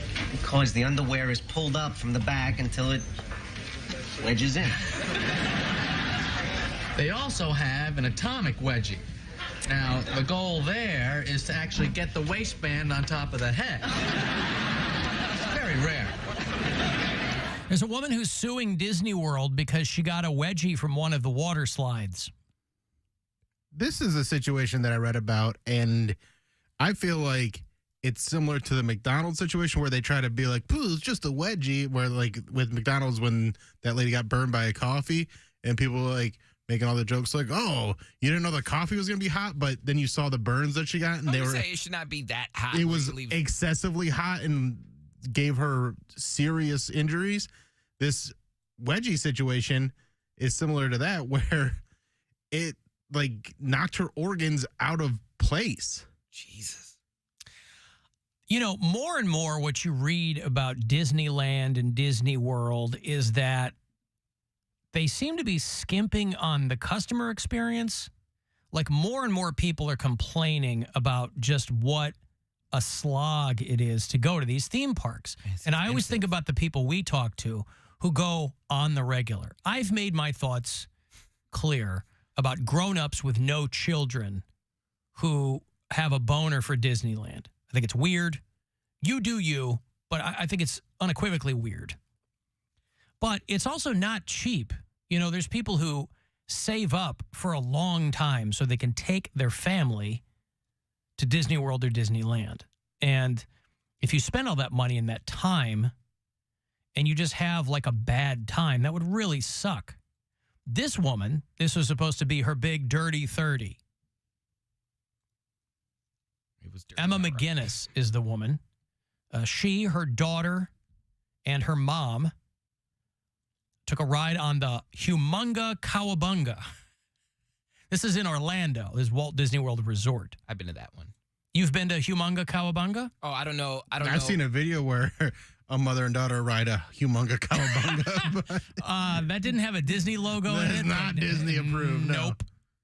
Nope. This is a 200-foot water slide, and I don't have to tell you what a water slide does, but you go down 5 stories in the dark before shooting out a pool of water. Shooting into a pool of water. You don't shoot out a pool of water. Maybe this woman did. So it's like you go down the tunnel, right? They have like the plastic tubes that you're in. Mm-hmm. When we were at the Nickelodeon Resort in Cancun, this is what it was. They had an area for like grown-ups, and Gwen and I would go down on like a 2-person tube, and the whole time you're in, you're on an inner tube, but you're in a tube, and you come out into the big. You don't know what the hell's going on. The point is to disorient you, so ostensibly that makes it more fun. Also, she's only suing for $50,000. That's not much money. That's like walking around money for Disney. Yeah, Disney, that's a concession stand. That's like an hour. That's an hour at a concession stand at Disney. Yeah. Well, as soon as the lawyers get hold of it, they will want way more than that. Sweetie, you're doing it wrong. Yeah. Go after Mickey. Ruin their credibility. Say someone texts you. Now, as a young man, this is my favorite slide, not to go down, but to wait at the bottom and watch these girls get their wedgie and then stand up and you get full cheeks. Full cheeks, ladies and gentlemen. You get full cheeks. Mm-hmm. Once you get on the slide, riders are instructed to cross their legs at the ankles. I believe that's called crisscross applesauce. Nope, that's a different thing. Oh, this is legs straight, cross at the ankles. Yeah. Oh, not like, okay. Riders are not told why their ankles need to be crossed. I think it's pretty... Yeah, I mean, there is a degree to which you have to employ your critical thinking and your context clues. This is one of these things where if they only want 50 grand, Disney is just going to write them a check and say, you are banned from the park forever. Here's your 50 grand. Did she cross her legs or not? Because I feel like if she didn't cross her legs, it's kind of on her. Her suit says they were instructed to cross her legs at the ankles. They're not told why, the importance of doing so, or the risks of injury if one's ankles become uncrossed. Nora riders informed that the force of the water can push loose garments into a person's anatomy, an event known as a wedgie. This is in the legal filing, right? I love that. It got up in her guts. Like it says, yeah. Like her complaint says it injured internal organs. So she became briefly airborne at the end of the slide and suffered such a hard landing in the pool, she required hospitalization for serious injuries. Damage to her internal organs, and then all of your other lawsuit language. Scarring, mental anguish, loss of the capacity of enjoyment of life. You lawyers, boy, God bless you. Once you get a hold of it, you throw it all in there. They're asking for at least $50,000 in damages, saying that the slide is unsafe and unreasonably dangerous. The trouble with these kinds of lawsuits is Disney goes, we have tens of thousands of people a year that go down these slides. Right. And everybody's fine. They're not one person out of so many that I think they will end up just paying her and be like, shut up. Yeah. And I think she knows that. There's no sign that says, hey, there's a danger of your suit going up your ass, rearranging your kidneys. Guts, yeah. Hey, you said for your 30th birthday you wanted someone up in your guts. You didn't say who. You didn't specify whether it was your own swimsuit or not. You didn't know it was the humunga cowabunga. That sucks, though, if you're there with, like... Rearrange your intestines. Yeah, well, there's people who do that after a big dinner. Like... So I'm saying, I gotta see the... No, I mean, listen, hospital bills are hospital bills. That's no joke. That's why these people end up suing anyway. They're like, I don't have money for this. So don't go I just went to... Right. Well, but no one expects this. This woman didn't expect this. But again, I don't know... I'm not a lawyer. I don't know how you argue this case. I guess you argue. Oh, let me write that down. Huh? Alan is not a lawyer. I was under the impression that you were. No. So I'm surprised today. No, I was only pre-law. I was never. But no, all you can do is, my client got hurt in your park. This is what we want. She has bills. Because you can't make a case for negligence. They're like, there's a sign. That's a lot of water. It's a water slide. You can't make a case for negligence on the part of the park. Yeah, the kid was looking the other way. There's signs precisely because you got teenagers working these rides. Cross your legs, please. All right, chunk. Next person goes down. Cross your legs, please.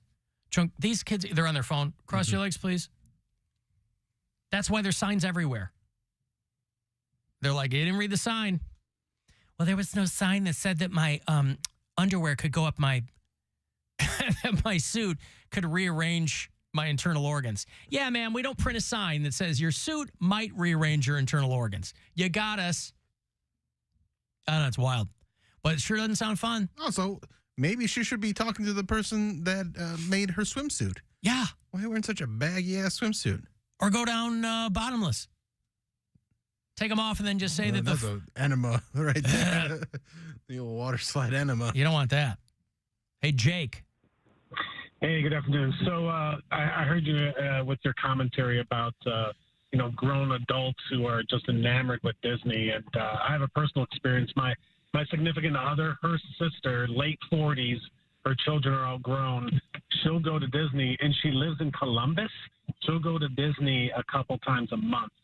Just fly down there. I mean, once she went down there just so she could go karaokeing in one of the Disney bars and then flew back the next day.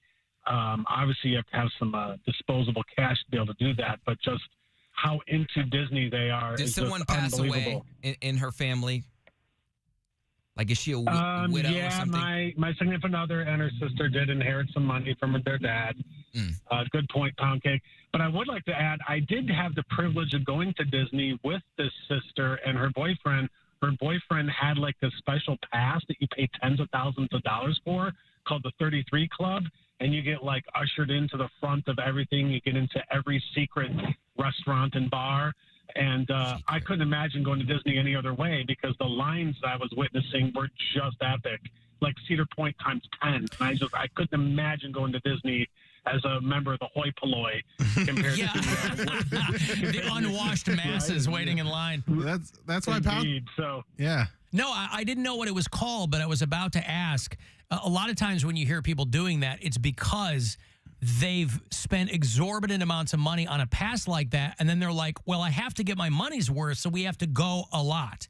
Like, I have friends that they have kids, but they live in California, so it's a little less weird than going from Columbus. But they spent a lot of money on this thing that they're like, well, we go a lot because we get our money's worth because we have to go and use it or whatever. But Columbus, listen, it's her money and do whatever, but that's a lot of running around, boy. Oh, and might I add, I looked it up. This 33 Club pass, it's $30,000 annual. There you go. Yeah, annual money well spent. All right, good. Thank you, Jake. They got karaoke here. You don't have to go. Free In corn Columbus- dogs. They're in Columbus. They got karaoke in Columbus too. I don't think you're going to spend $30,000 just to karaoke. You know, some people like Mickey, that Mickey Mouse ambiance. Yeah. But this woman on the, by the way, she should just be happy that she was sitting and didn't have to stand. You know what I mean? Sirim is the opposite of standing. Sitting is the opposite of running around. And sitting is a wonderful thing to do because you sitting. Sitting is the opposite of standing on your head. Sitting is the opposite of hanging from a barbell. Sitting is a wonderful. It's the opposite of hanging from a barbell. It is, I guess. Alan at Cedar Point, the back of your ticket very clearly points out that you ride at your own risk. Oh, yeah, they're entirely indemnified on the back of that ticket. So I'm not sure what the lawsuit is other than to, well, you're trying to get your hospital bills paid. Like, I understand that. If she didn't cross her legs, that was a lapse in judgment, a prolapse, if you will. No, I don't think anything came out. Things got pushed up. Yeah, pushed up and moved around. Right. So it sounds like she was injured pretty severely, but it doesn't sound like that happens all that often. Right. And I think people are aware that you can get a wedgie when you go down those slides. Mm-hmm. And again, I don't know what this woman's carriage was or anything like that. I reiterate that when I was a young man going to water parks, you'd stand by those slides waiting to see some butts. Right. As a young man, you're saying. Yeah. Yeah, as a young man. Yeah, I'm talking about you put away childish things when you became a grown man. Like a teenager, maybe like preteen. You're like, hey, it's a good place to hang out. Might see some butts. Some lady butts. Lady butts. Seeing when you're like 10 years old, maybe 12 years old, and you see a full-grown woman and just any curve exposed, yeah, it's a good time. Yeah. And it didn't happen, like now there's so much, it's so readily available because of the internet. But in real life, in the 90s and 80s and before, you were so mesmerized by the slightest bit of public nudity. Or even accidental, not even nudity. Just like, even just if it was a swimsuit that was clinging to, like just seeing a woman in a swimsuit was like, this is a good day. I remember being in maybe the 7th or the 8th grade. I went to Catholic school. And so the girls were wearing like button-down blouses. And I remember that the girl who sat next to me was one of the first girls to get her boobs. And boy, did she. And I remember looking over and just a slight movement she made where I could see the buttons popping open in between the buttons, like a little flash of bra. Yeah. I mean, that's like that image is burned skin, on my just bra. Bra. That was all. I was like, man, the next few years are going to be awesome. Just bra was enough to be like, this is a great. My month is set. I got to take a break here. If you want to send a text, 35192 to get me there. if you're listening on the iHeartRadio app, you can leave us messages, and we'll be back. Get ready to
What's up, everybody? This is Sung Kang. And Amelia Hartford. And this is our new podcast, Car Stories. We get to bring you guys into our world where maybe otherwise you would never get to meet these incredible people. We'll talk to people from all over the car community, including friends like Peter Brown, John Oates, Matt Farah, Jesse Iwuji, and so many more. Listen to Car Stories with Sung Kang And Amelia Hartford. on the iHeartRadio app or wherever you get your podcasts.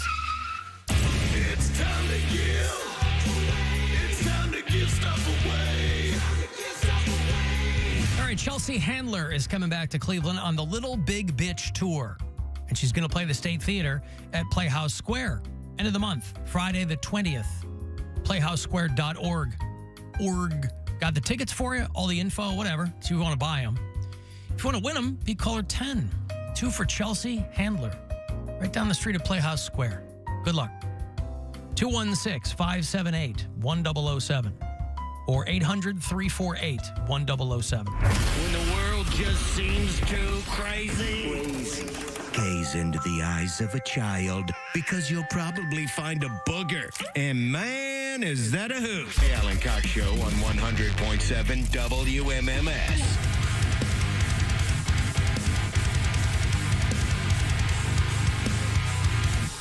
Oh, I got another $1,000 for you here in about 10 minutes. We're back on it. Handing out money courtesy of the Buzzard Bookie. So keep your ears peeled for these keywords because they're going to come at you pretty fast, about 30 past every hour. Every weekday, I guess you've got about 9 times a day to win $1,000. Courtesy of the Buzzard Bookie. Also, I was waiting for this to happen, and it has. I have tickets for you all week to see John Oliver at the Akron Civic Theater, but they are postponing that show. So more details on that are forthcoming. This is a tour that I'm sure he set during the writer's strike. He's like, well, my TV show isn't on. There were a lot of guys doing that. The TV show is not on. So now that he's back on, because I was like, well, maybe he's going to keep that day. I'm like, there's no way because it's not like that's the only city he's doing. So I will still have John Oliver tickets for you all this week. That show will not happen next week. So we'll have more details for you forthcoming.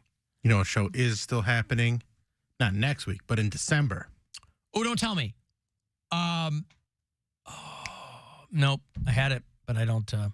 I forgot to. Is it your show? Yeah! Oh, with the Mary Santora? Yes, and Martin Malloy, who was on my podcast this week, and he does not disappoint. Uh-huh. He's always so funny.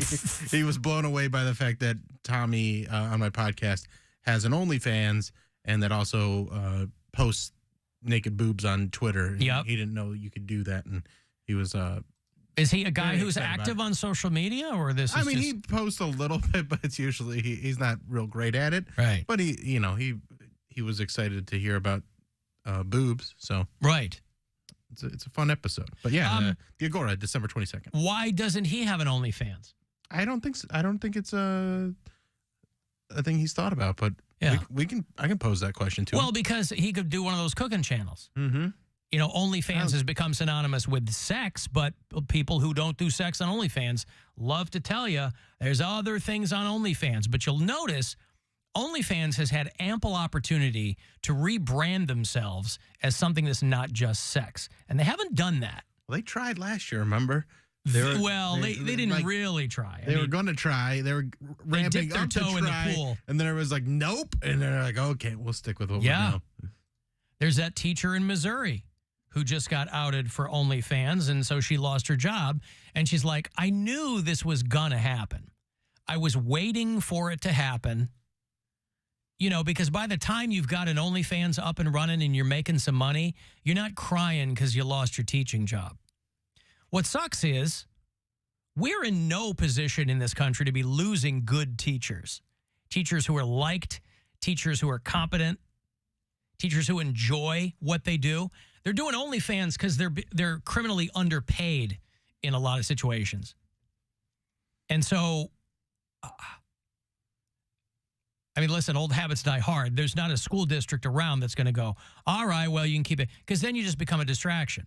Correct. Those students are going to be like, oh, my God, I get it, but it's just one more. Every time you lose a teacher, who by most accounts is a good teacher, that's a bad spot to be in. It's not like there's people racing to become teachers. When we had hot teachers in school, it was already a distraction. So I couldn't imagine if there was a medium where we could see them naked. Like, yes. Oh my God. We had this redhead teacher, and she was like a teaching assistant. So she was just in some of the time, and people would shout stuff at her that was very, very inappropriate, but they were preteen, teenage guys, and like stuff like, does the carpet match the drapes? Like they've never seen a redhead before, a hot redhead. Listen, they know. But that's just one of the things. That's like when you're in middle school, and the girl that got her boobs, you'd be like, she stuffs, to try and get her to flash you. You'd make up a rumor that she stuffs, and then she'd flash you and be like, mission accomplished. Well, I don't know if it worked one time. I was going to say, I can't believe that ever worked. In the history. What girl cares about proving she's not stuffing her bra? Boys, yeah. To the boys. Oh.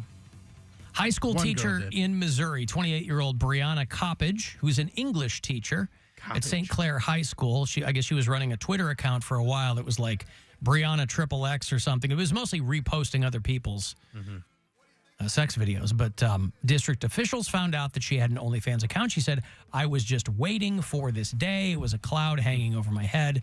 I knew this day was coming. She's pretty cute. She's got a wife. I think she got a couple kids. Husband, rather. Got a couple of kids. She makes about $10,000 a month on OnlyFans. Oh, my God. Why even be a teacher? She was paid $42,000 last year as a teacher. Well, because this is my point. You like to teach. It's probably what you studied. You're a high school teacher. Do that online. Huh? There's plenty of homeschooled kids that need like a good teacher. But they don't want this kind of stuff. They want to teach how Jesus rode dinosaurs and come on. And also, if I'm a student and I find out that my teacher, like, use that as an incentive to get me to pay attention. Like, okay, you do all your assignments, you get good grades, I'll give you a free month of my OnlyFans. Well, like, but these are minor kids. I mean, they're, you know. I'm just saying, like, if this was me in high school, it would have incentivized me. Because I guess it's not even an irony. It's just that the reason these people get found out is because some kid's dad found her on OnlyFans. Or there's a rumor that she's doing stuff. Or, you know. So it's people looking for boobies. Snitches. All these snitches out there. Yeah, snitches. Snitching. Well, I would want to know. Snitch. But you'd want to know if the teacher was on OnlyFans. Absolutely, I would want to know. Why? So you go look at it? Yeah. Guy or girl, I would just care if my kid was learning from her and if it was a... You wouldn't, Alan. Why wouldn't I? You wouldn't want to know if your child's teacher was on OnlyFans. I would want to know, but I wouldn't immediately call for her dismissal. Yeah, you would look at it first and then see, oh my God.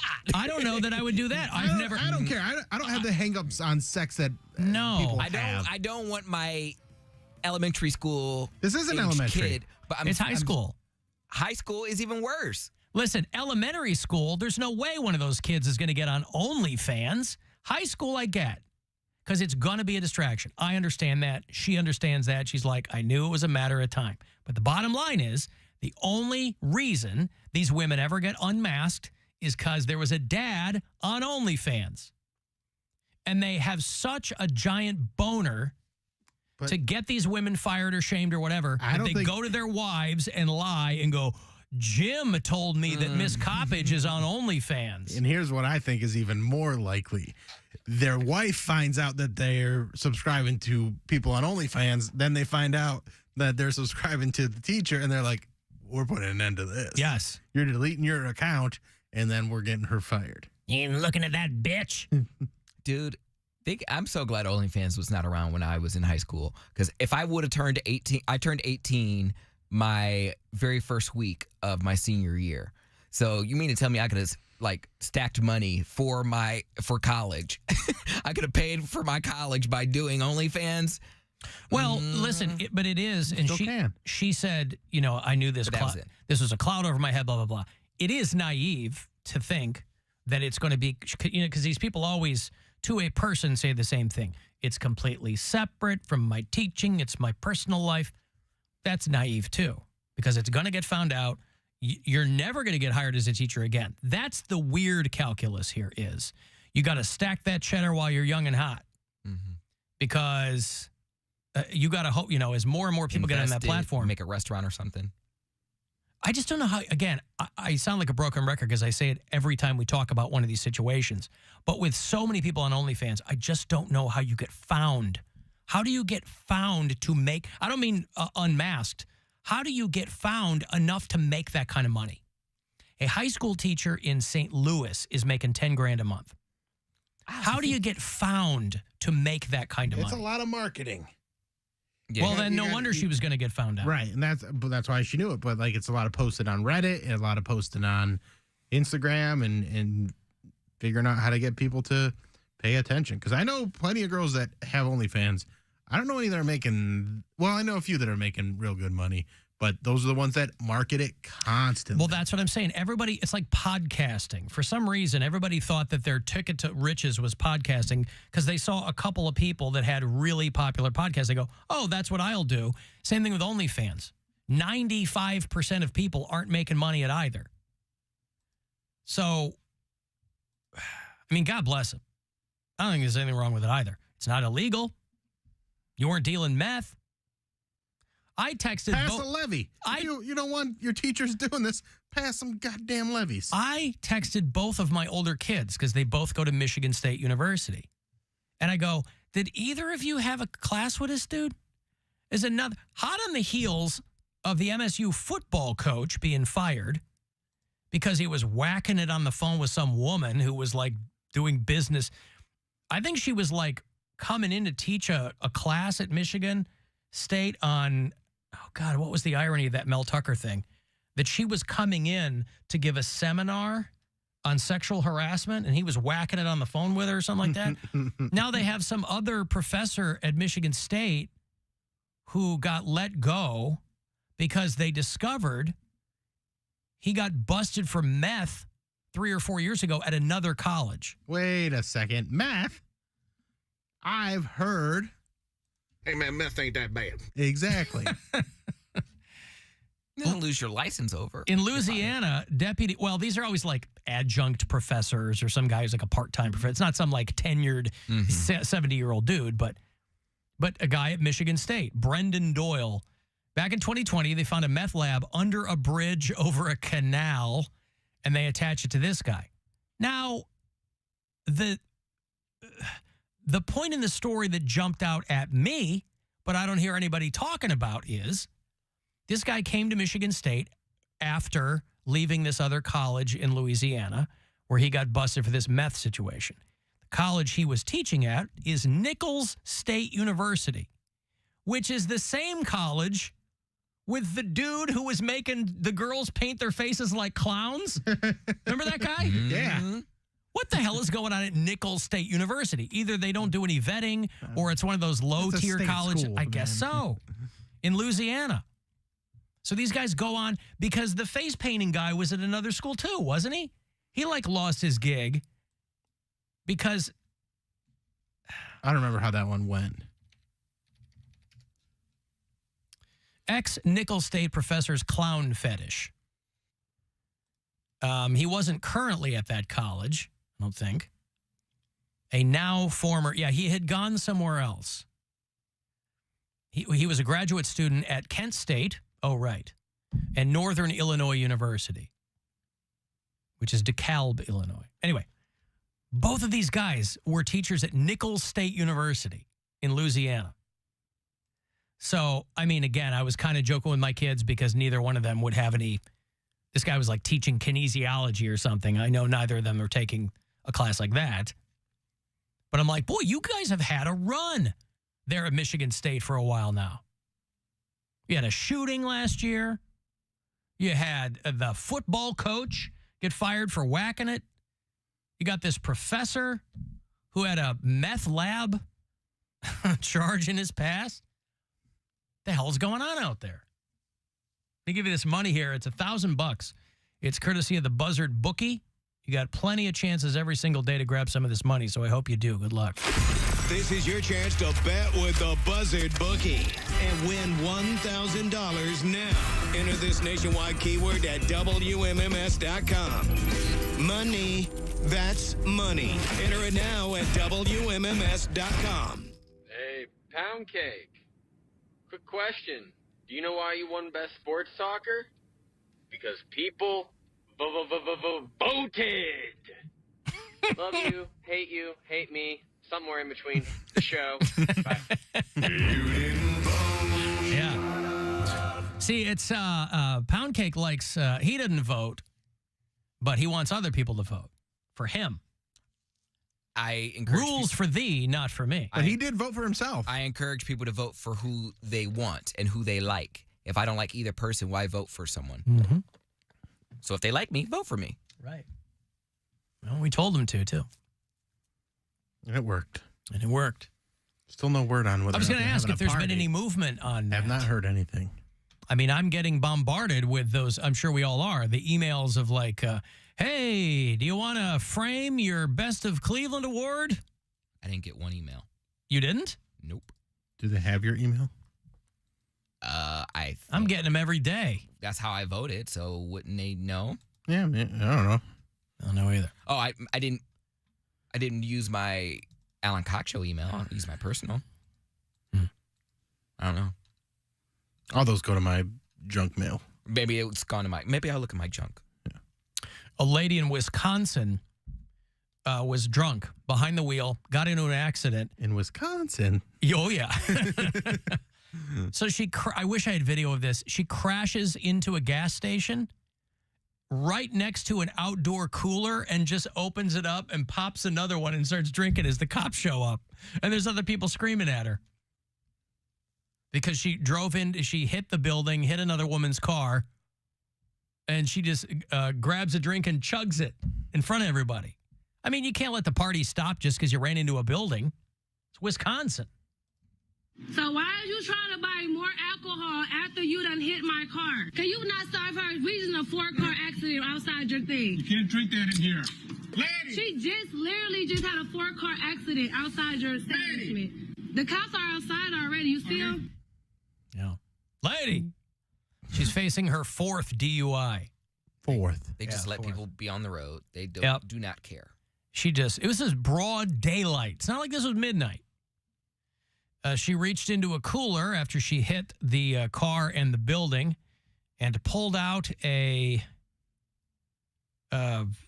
said what she pulled out. A Smirnoff Ice Smash Red. A canned cocktail. Just chugged it next to the gas pumps. You got to get that last one, and you know this is going to be an arrest, and you're like, I don't want to do this sober. Yeah, she said she get a little bit more of a buzz going. Said she forgot her wallet in the car and was going to get money to pay for the drink when the cops showed up. She had just completed 2 years of probation for her 3rd DUI. And now she's got 4. She wastes no time. Just got done with the probation and says, let's go. I do what I got to do because I got to do it. But I don't want to continue doing that forever. Says she's currently free without bail as she awaits trial. How does that work? Free without bail. Because they don't care. There are plenty of people in places that do care. I mean, it's still illegal to drive drunk. They're not just letting everybody go. Well, someone who has 2 or 3 DUIs, if they let them out on the 4th time, I can't even blame them for repeating the behavior because they didn't learn anything. But what is a fine to someone who's not going to pay? Right. Or, like, they're not going to lock them up? Yeah, but why don't they put them in county? Not because they don't care. They got bigger problems, like the people that are, murdering and raping. Well, there's drag queens and transgender people. They can't be worrying about this lady. They got other stuff to worry about in Wisconsin. That T and LGBT. What are we going to do about that? And what about the Q? What if that T is twisted T? 4 DUIs. 4 DUIs. And it's just insane. I posted this on my story, a guy drunk driving a golf cart, and he drives over a curb and then crashes into like a something, and just like the way he falls out of the golf cart, that was incredible. Just like an old dude just wasted driving a golf cart, and then he crashes it, and it's beautiful. At what point it's art. At what point do you get party plates? I would have thought before the 4th DUI. I don't know how they do it in Wisconsin. Right. When I was a kid, they dropped the drinking age in Wisconsin to 18. And so many kids were coming back home to Illinois from Wisconsin. It was 21 in Illinois. There were so many kids coming back and getting killed in auto accidents. They were like, well, that didn't work out. I don't know who thought. I think it was probably somebody who was like, well, if they're old enough to fight, they're old enough to have a beer, you know. Which, yes, theoretically that makes sense, but not to the extent where, you know, kids aren't real smart in that way. And so they were like, nope, back to 21. Ruined it for everybody. Ruined it. So I'll never forget when I moved to a suburb from the inner city. You know, the suburbs pools are way better than inner cities. They got kiddie pools and stuff. So this little kid was going down a slide, and this is my first time at this pool. As she goes down, I notice that she starts crying. I look at the slide. There's a brown streak, a big brown streak, literally right behind her, going all the way down. That little girl pooped her pants while sliding down that slide. Hate me, hate you, love me, love you, show bye. I have hot snakes, you guys. What's hot snakes? It's when the diarrhea comes out like a hot snake. Andy! I get hot snakes and bubble gut. Andy, stop talking about hot snakes. I wipe and I wipe and I wipe. It's like a marker. I wipe. A brown streak. Oh, down the... Isn't that one of the roller coasters at Cedar Point, the brown streak? Blue streak. Blue streak. Well, there you go. Yeah. Tear that down. Drinking too much antifreeze. And every once in a while, it's one of the water slides. Yeah. You'll get the brown streak. Oh, God. That's a lot, dude. That is a lot. For it to leave a whole streak? Yep. Oof. She was having a bad day. Yep. You were squeezing toothpaste out of the tube the whole way down. Mm-hmm. I got a break here. If you want to send a text, 35192, AlanCoxShow.com to watch, and we'll be back. The Alan Cox Show on 100.7 WMMS.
traffic. From the Elk Traffic Center, if a medical mistake caused you injury, call Elk at 1-800-ELK-OHIO. The wreck on 480 West at Great Northern Boulevard has been cleared away. Traffic is recovering. Some pretty heavy traffic both north and south along West 117th Street between Lorraine and Madison due to the construction work over I-90. Crash cleanup at West 150th and Lorraine, Bel Air at West 120th, Route 3 at Paradise Road. In Geauga County, Butternut Road at Aquila Road. Jackie Robertson, the Traffic Center. This report is sponsored by the Lead Safe Cleveland Coalition. The Lead Safe Cleveland Coalition is working to protect our children against the harmful effects of lead poisoning. If you're a Cleveland property owner, apply for funding to get your property lead safe certified. Or join us and get paid to eliminate an invisible enemy from our city's future. Learn more at leadsafecle.org. This is The Buzzard. From the Barrio Tacos, Tequila, and Whiskey Studios. Voted Best Taco by Cleveland Scene and Cleveland Magazine. The Buzzard. The home of the Buzzard. Buzzard. This is 100.7 WMMS. Cleveland. Call the Alan Cox Show.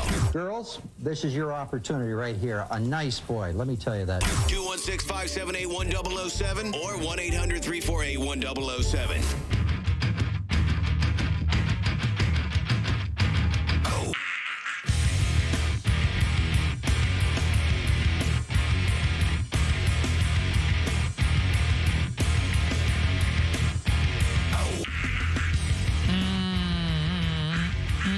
Poor David Draymond, frontman for Disturbed, his dog was stolen.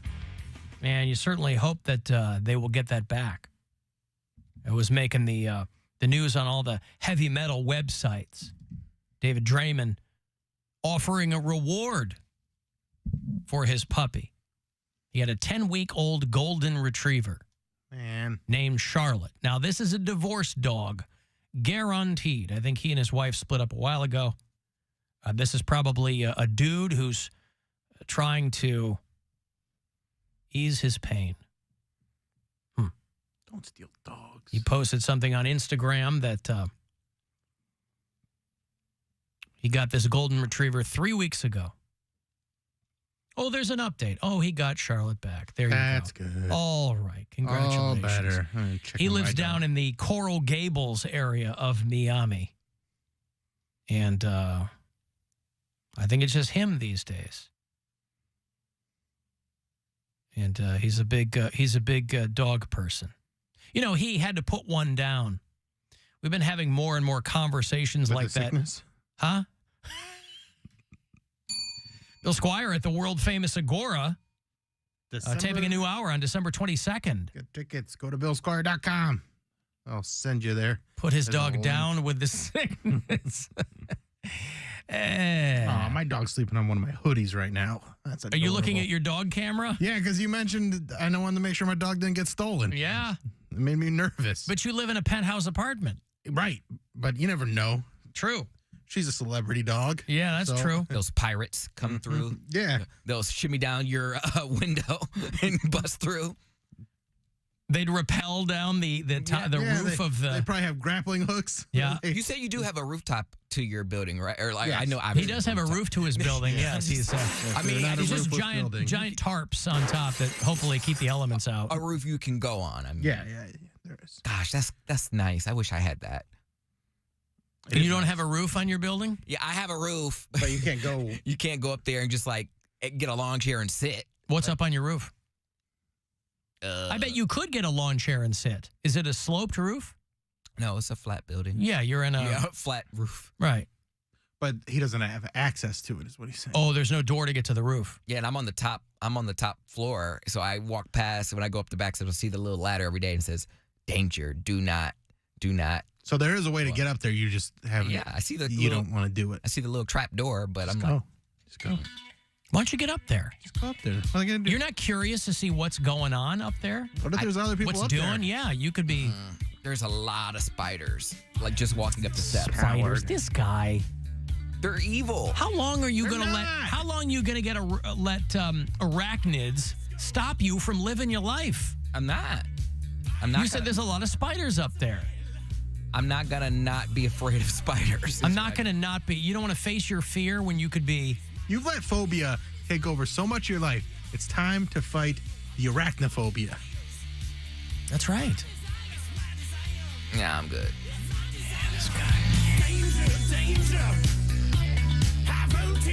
What if you get up there and it's romantic, and then you can take some of the dudes that come over up on the roof, have a little rooftop sesh. And no one will be the wiser. All the other people in my neighborhood would just like, I think there's someone having sex on top of the roof, and they would. What film are they it. gonna do? You could probably see it from your. Well, no, you faced the lake. I faced the other way. I can't see that. I can't see the pores.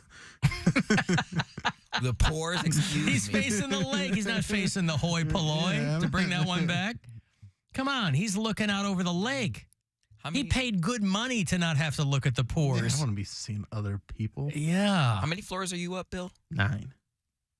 Oh, okay. Yeah, that's pretty high. I mean, why don't you maybe take somebody up there and see what's going on? Yeah, take somebody that can clear out the spiders. Yes. Well, when I get back on Grindr and Facebook dating, I will. I'm taking a break. A little too busy? Well, no, I think it's almost like I have this little break, and then I feed again, and then I'm good for like you filled up your tank. Yeah, I mean 5. He's a vampire. 5 in a month is I don't think I've ever done that many. That's too much. That's like a little over 1 a week. What's the matter with that? Now 5 in one day. Top that. I had 2 in one day in college. Well, all right. That was, yeah. You still got a top crap. I forgot. 3. Well, no, I had then that sex party at the gay games. That was 5 of us. Yeah. So that counts as one day. But I counted that as like, one event. So I was like, that's one person. One event. I tried to like erase some of my miles. I'm like, let me roll this one back because that's like, that was a party that doesn't count. The gay games. That was his event. The pommel hose. Yeah, I don't think anyone's gonna top that party. All right. Well, I think anytime I moved into a new place, I always checked out what the roof situation was. No, even if it wasn't an official roof situation, you want to know. It's a raggedy little. You give the super like $50 or something. You go, hey, let me get up on the. My roof situation used to be a little more fun. They put cameras on all the sides now, but there was a time when there were some blind spots, and I took advantage of those. I bet. You got a grill up there or whatever. Grilling up there. Nobody's grilling up there? We have grills in the back. Well, yeah, by the pool, right? Yeah. Yeah. My old spot before I moved to Cleveland. Well, before Gwen and I moved in together, we had the top was like a rooftop deck. So it was like there were grills up there and couches and stuff. But there was never anybody up there. And I couldn't figure out why. I lived in a place that was an old retrofitted, it used to be like a peanut processing factory or something, I don't know what. And so the layout of the building was real weird, but they had really decked out this rooftop deck. But there was never anybody up there. Summertime, there may be girls laying out tanning or something. But other than that, you could have a nice time up there. Mm-hmm. And if nobody's ever up there, Cody, because when they go, oh, I can't get up there. You're the one guy that can get up there. You can trick it out however you want. And also just make sure you don't get locked up there. That's right. That would be a bad thing. That's right. Bring your rope ladder with you with the hook so you can rappel down the side of the building and into your apartment if you need to. I was going to say, should be a contingency plan when you go up there. My buddy had a roof that he could access in his apartment in New York, but you had to make sure there was something keeping the door open because it would lock and then you'd be stuck up there. Oh, no. So that was, You always a just concern. wedge something in. Yeah, you just put a brick over there or something. Mm-hmm. Just a wedge. But for the purposes of security, Bill doesn't want his celebrity dog being taken. Right. Because then she could potentially be held for ransom to get Bill into a compromising situation. Yeah, so I checked. Right? She's not kidnapped. Everything's fine. Good. You don't want to be in a warehouse facing down a guy who's got your dog and you toss him the suitcase full of money and he shoots your dog anyway. Ooh, I'd rip his throat out. You don't want that? I would rip his throat out. Right? Yeah. And just throws the lifeless ball of fluff at you. You don't want that. Slide me the case. And you go, okay, I'll do it. And then, and then that's That'd it. be a big mistake. You think John Wick was big mistake crazy over getting his dog killed? I would. Ooh. That's right. Bill Wick. Yeah. Yeah. Yeah. They killed my dog. Poundcake loves his doog, and so does Bill. But my daughter's been asking us more frequently how many more years we think our dog has. Because our dog, she shares a birthday with Bill Squire. Not the same year. Not the same year. Our dog turned 12 this past February, and by all accounts, when she gets her checkup, she's in great shape. But I'm like, maybe, I don't know. I don't know how to answer that. Because I don't want to overshoot it, because then I look like a real jag-off if something happens. And again, not the first time I'll ever look like a jag-off. Definitely not the last. But, so you want to be optimistic. I go, 5 years? I don't know. Could my dog live to 17 years old? It's not impossible. Probably. She's in good shape. She's active. Doesn't have anything wrong with her, per the veterinarian. Is Poundcake looking for another day job, somebody asks. I don't know. Shoot me an email. Shoot him an email. I'm exploring all options. Oh, are you? Have there been any in the mix so far? Any options? I mean, yeah, I'm looking. Some WFH action? WFH? Mm-hmm. What is that? That's what you were doing before? Oh, work from home? There you go. I've been looking at stuff. I obviously am not hired or anything yet. I haven't gone on any interviews, but yeah, I just gotta. It's been so long since I revamped my resume, so I just gotta add some stuff to it. I have a job offer. Let me see if this will work for you. Pays $75,000 a year. Mm-hmm. It is you travel, like you have to drive a van around. Does he get a travel allowance? Is there a stipend? Does he get you're going to be driving a company car. Mileage reimbursement? Yeah, you're going to be getting a company car. Yep. But your job is you are a spider exterminator. No, absolutely not. $75,000 a year. You better get your ass in gear, homie. You better get over your fear of spiders. Your dumb fear of spiders. Can't. Spiders. This is a specific company where you exterminate them by eating them. It sends a message to all the other spiders that you're going to get eaten, but it works. There's not an amount of money. There's not an amount of money. There's no amount of money? You want to eat spiders for $1 billion? Mm-mm. You're stupid. What is that? What is that rubbing noise? What is that? What? I heard it too, but then it sounds stopped. like somebody. Yeah. Are you bumping your microphone or what? Is it my mouse? Maybe. I don't know. I don't know. I just hear something. Is it this? Hold on. Yeah. Yes. What is that? This is my mouse, but I don't hear it. Do it again. No, it wasn't that. No. It was like a bumping the microphone. Yeah, or it sounded like you're bumping like this thing. Well, I'm not bumping that, so it's probably you. Why would I ask if it was me? I said Bill. It's not me.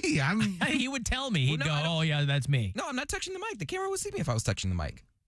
I mean, I don't see him I'm just touching the asking. mic. Okay, so, I didn't either. I was just asking. But it was. No, I was like, something was getting touched. It could totally be my mouse. But. All right. Well, listen. You don't want to have a $75,000 a year job. Of course I do, but not eating spiders. Of course I do. Just not eating spiders. You have to smash them with your bare hands. Do You have like thick work gardening gloves. I have to be covered up. No, completely. they're bare hands. No, I have to be covered up Bare completely, hands. like almost like a bee catcher's outfit. I have to be covered up completely. I'm not touching anything, and I can't. What a beekeeper's. Sorry. What'd he say? Bee catchers? Bee catcher. A bee catcher's outfit. Off. Get over yourself. Catcher versus keeper? It's just funny. Bee catcher. I'll bring my bee catcher's mitt.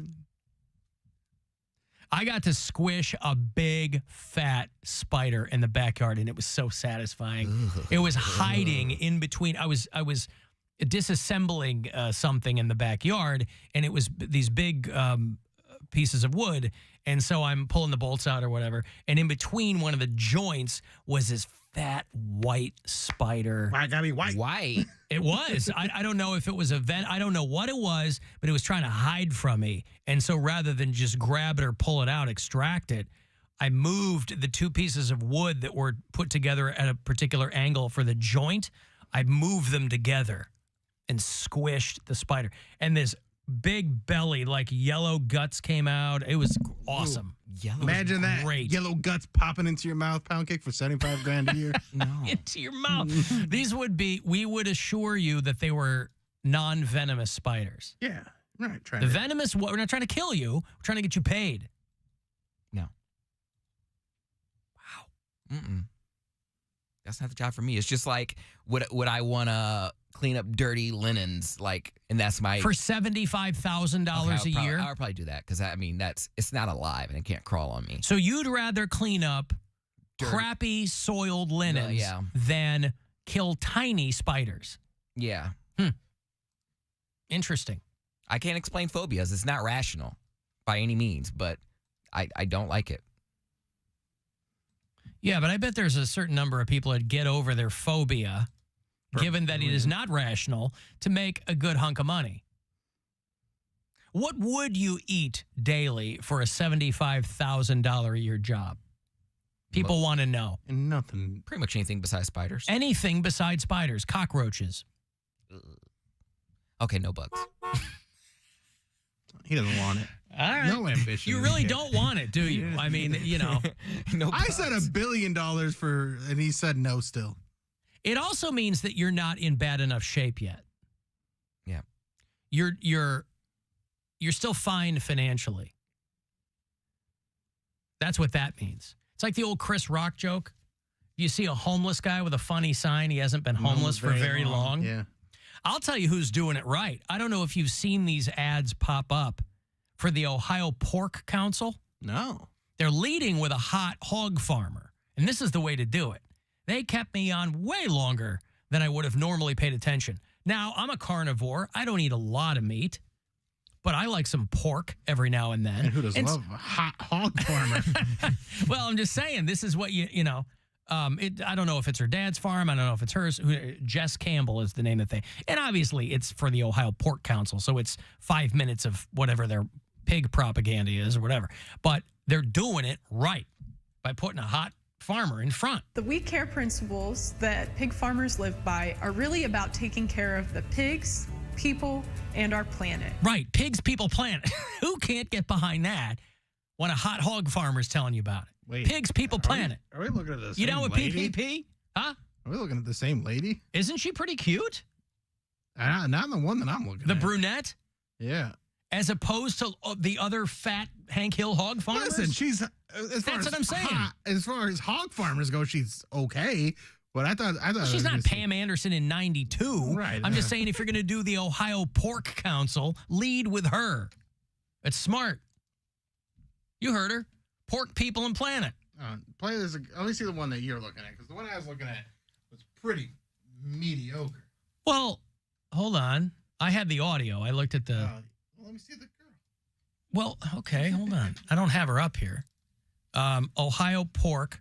Here, hold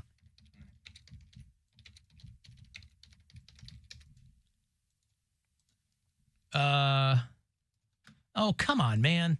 Just let me... Stop going to LinkedIn. Right there. Yeah. That's okay, right? All right, She's that's- cute. That's a better picture. Yeah. Her LinkedIn picture is much cuter than the video that I saw. Well, I'm The just video saying. that I saw was... If you're going to have... There's no reason Not a great anybody... angle. There's no reason anybody out here among us would be paying attention to the hog council or whatever. You got to... That'd be a good OnlyFans name. Hog Council. Hog Council. The Hog Council. Yes, the hog council. Pork, people, and planet. You know what PPP? I'll rate your hog. The We Care principles that pig farmers live by are really about taking care of the pigs, people, and our planet. Pigs, people, and planet. Get them PPP loans back out there. Yeah. Yeah, I'm just saying. She'll be begging for more. Lead with her, which is what they did. Then you can move on to all the other corn pones telling you about how we take such great care of our animals before we slaughter them. Poundcake will sign a document but not eat a spider. Yeah, but he loves signing documents. That's like part of his whole vibe. Yeah, right. Stop being so delicious. You're not going to... If you could make the spiders delicious, And more attractive. He just needs a spider with a big old wiener. All right, Google, tell me, what is the best hung spider? Oh, it's the black recluse. Of course. Of course it's black. No, I don't know. What is the jumping spiders? I mean, it's, Yeah, okay. Well, he knows what he will do and what he won't do. Yeah. He's a man of principle. Right. Again, I'm at you want to talk about like financial stability. I'm financially stable enough to where I didn't consider doing like the Naked OnlyFans. That would be like the first bit. I'm like, oh no, now I don't have any money. Guess I got to do porn. Like that's the first thing that I didn't even like. Rather than eat bugs. What would your mom be more mad about? You eating bugs or you doing OnlyFans? She'd be more mad about the OnlyFans, wouldn't she? She'd be more mad about the spiders. She'd be like, don't come near me. Wow. She's just this. Well, it's nice to know where people's lines are, too, Al, it's a myth that some spiders are venomous. They all are venomous. But some spiders' fangs can't puncture human skin or not potent enough to affect us. There you go. So they're all venomous. That should sweeten the deal. Would he eat a 13-foot trailer park python for $75,000 a year? Yeah. We just give you a knife and a fork, and you go to town on that trailer park python. It's full of cats, possums. It's like a turducken. I would rather eat snake. And in Mexico, they had snake just hung up there, and they were eating them. So I don't care. Well, yeah, it's still meat, but you got to cut into this after it's eaten all of the trailer park's cats. Yeah, I don't care. I would do that. For how much? How much money? For $75,000 a year. We gotta do it every day. That's your job. Yeah, I'll make it entertaining. Every day you have to eat a 13-foot trailer park python. I'd be the guy on TikTok eating a python. Oh, he's just tucking into it. So, guys, today I'll make a little different recipes. I had to find another day, another python. A little hot sauce. I have a little bib. I'd make it a thing. Oh, you can't use hot sauce. No? No. No, Nothing at all. raw? Okay. Nothing to sweeten it. All right. Well, then I'm just going to chew my mouth open and then have everyone look. Yeah, and just do a podcast while you're doing it. Sorry, I had to finish my anaconda. They used to call me Cover back in the day. Here is my Thursday anaconda, guys. Let's hear it for the weekend. I get 2 days off not having to eat trailer park pythons. You really want to eat this python a couple days before it sheds? Because the skin is so crispy. It's just like chicken. Crispy. Yeah. Before it molts is when you want to get to it. All right. Is it shedding or is it molting? I'll take your pick. Shedding its skin, I guess, right? All right. Hold on. I had to finish my gummy worm. Had to finish my python.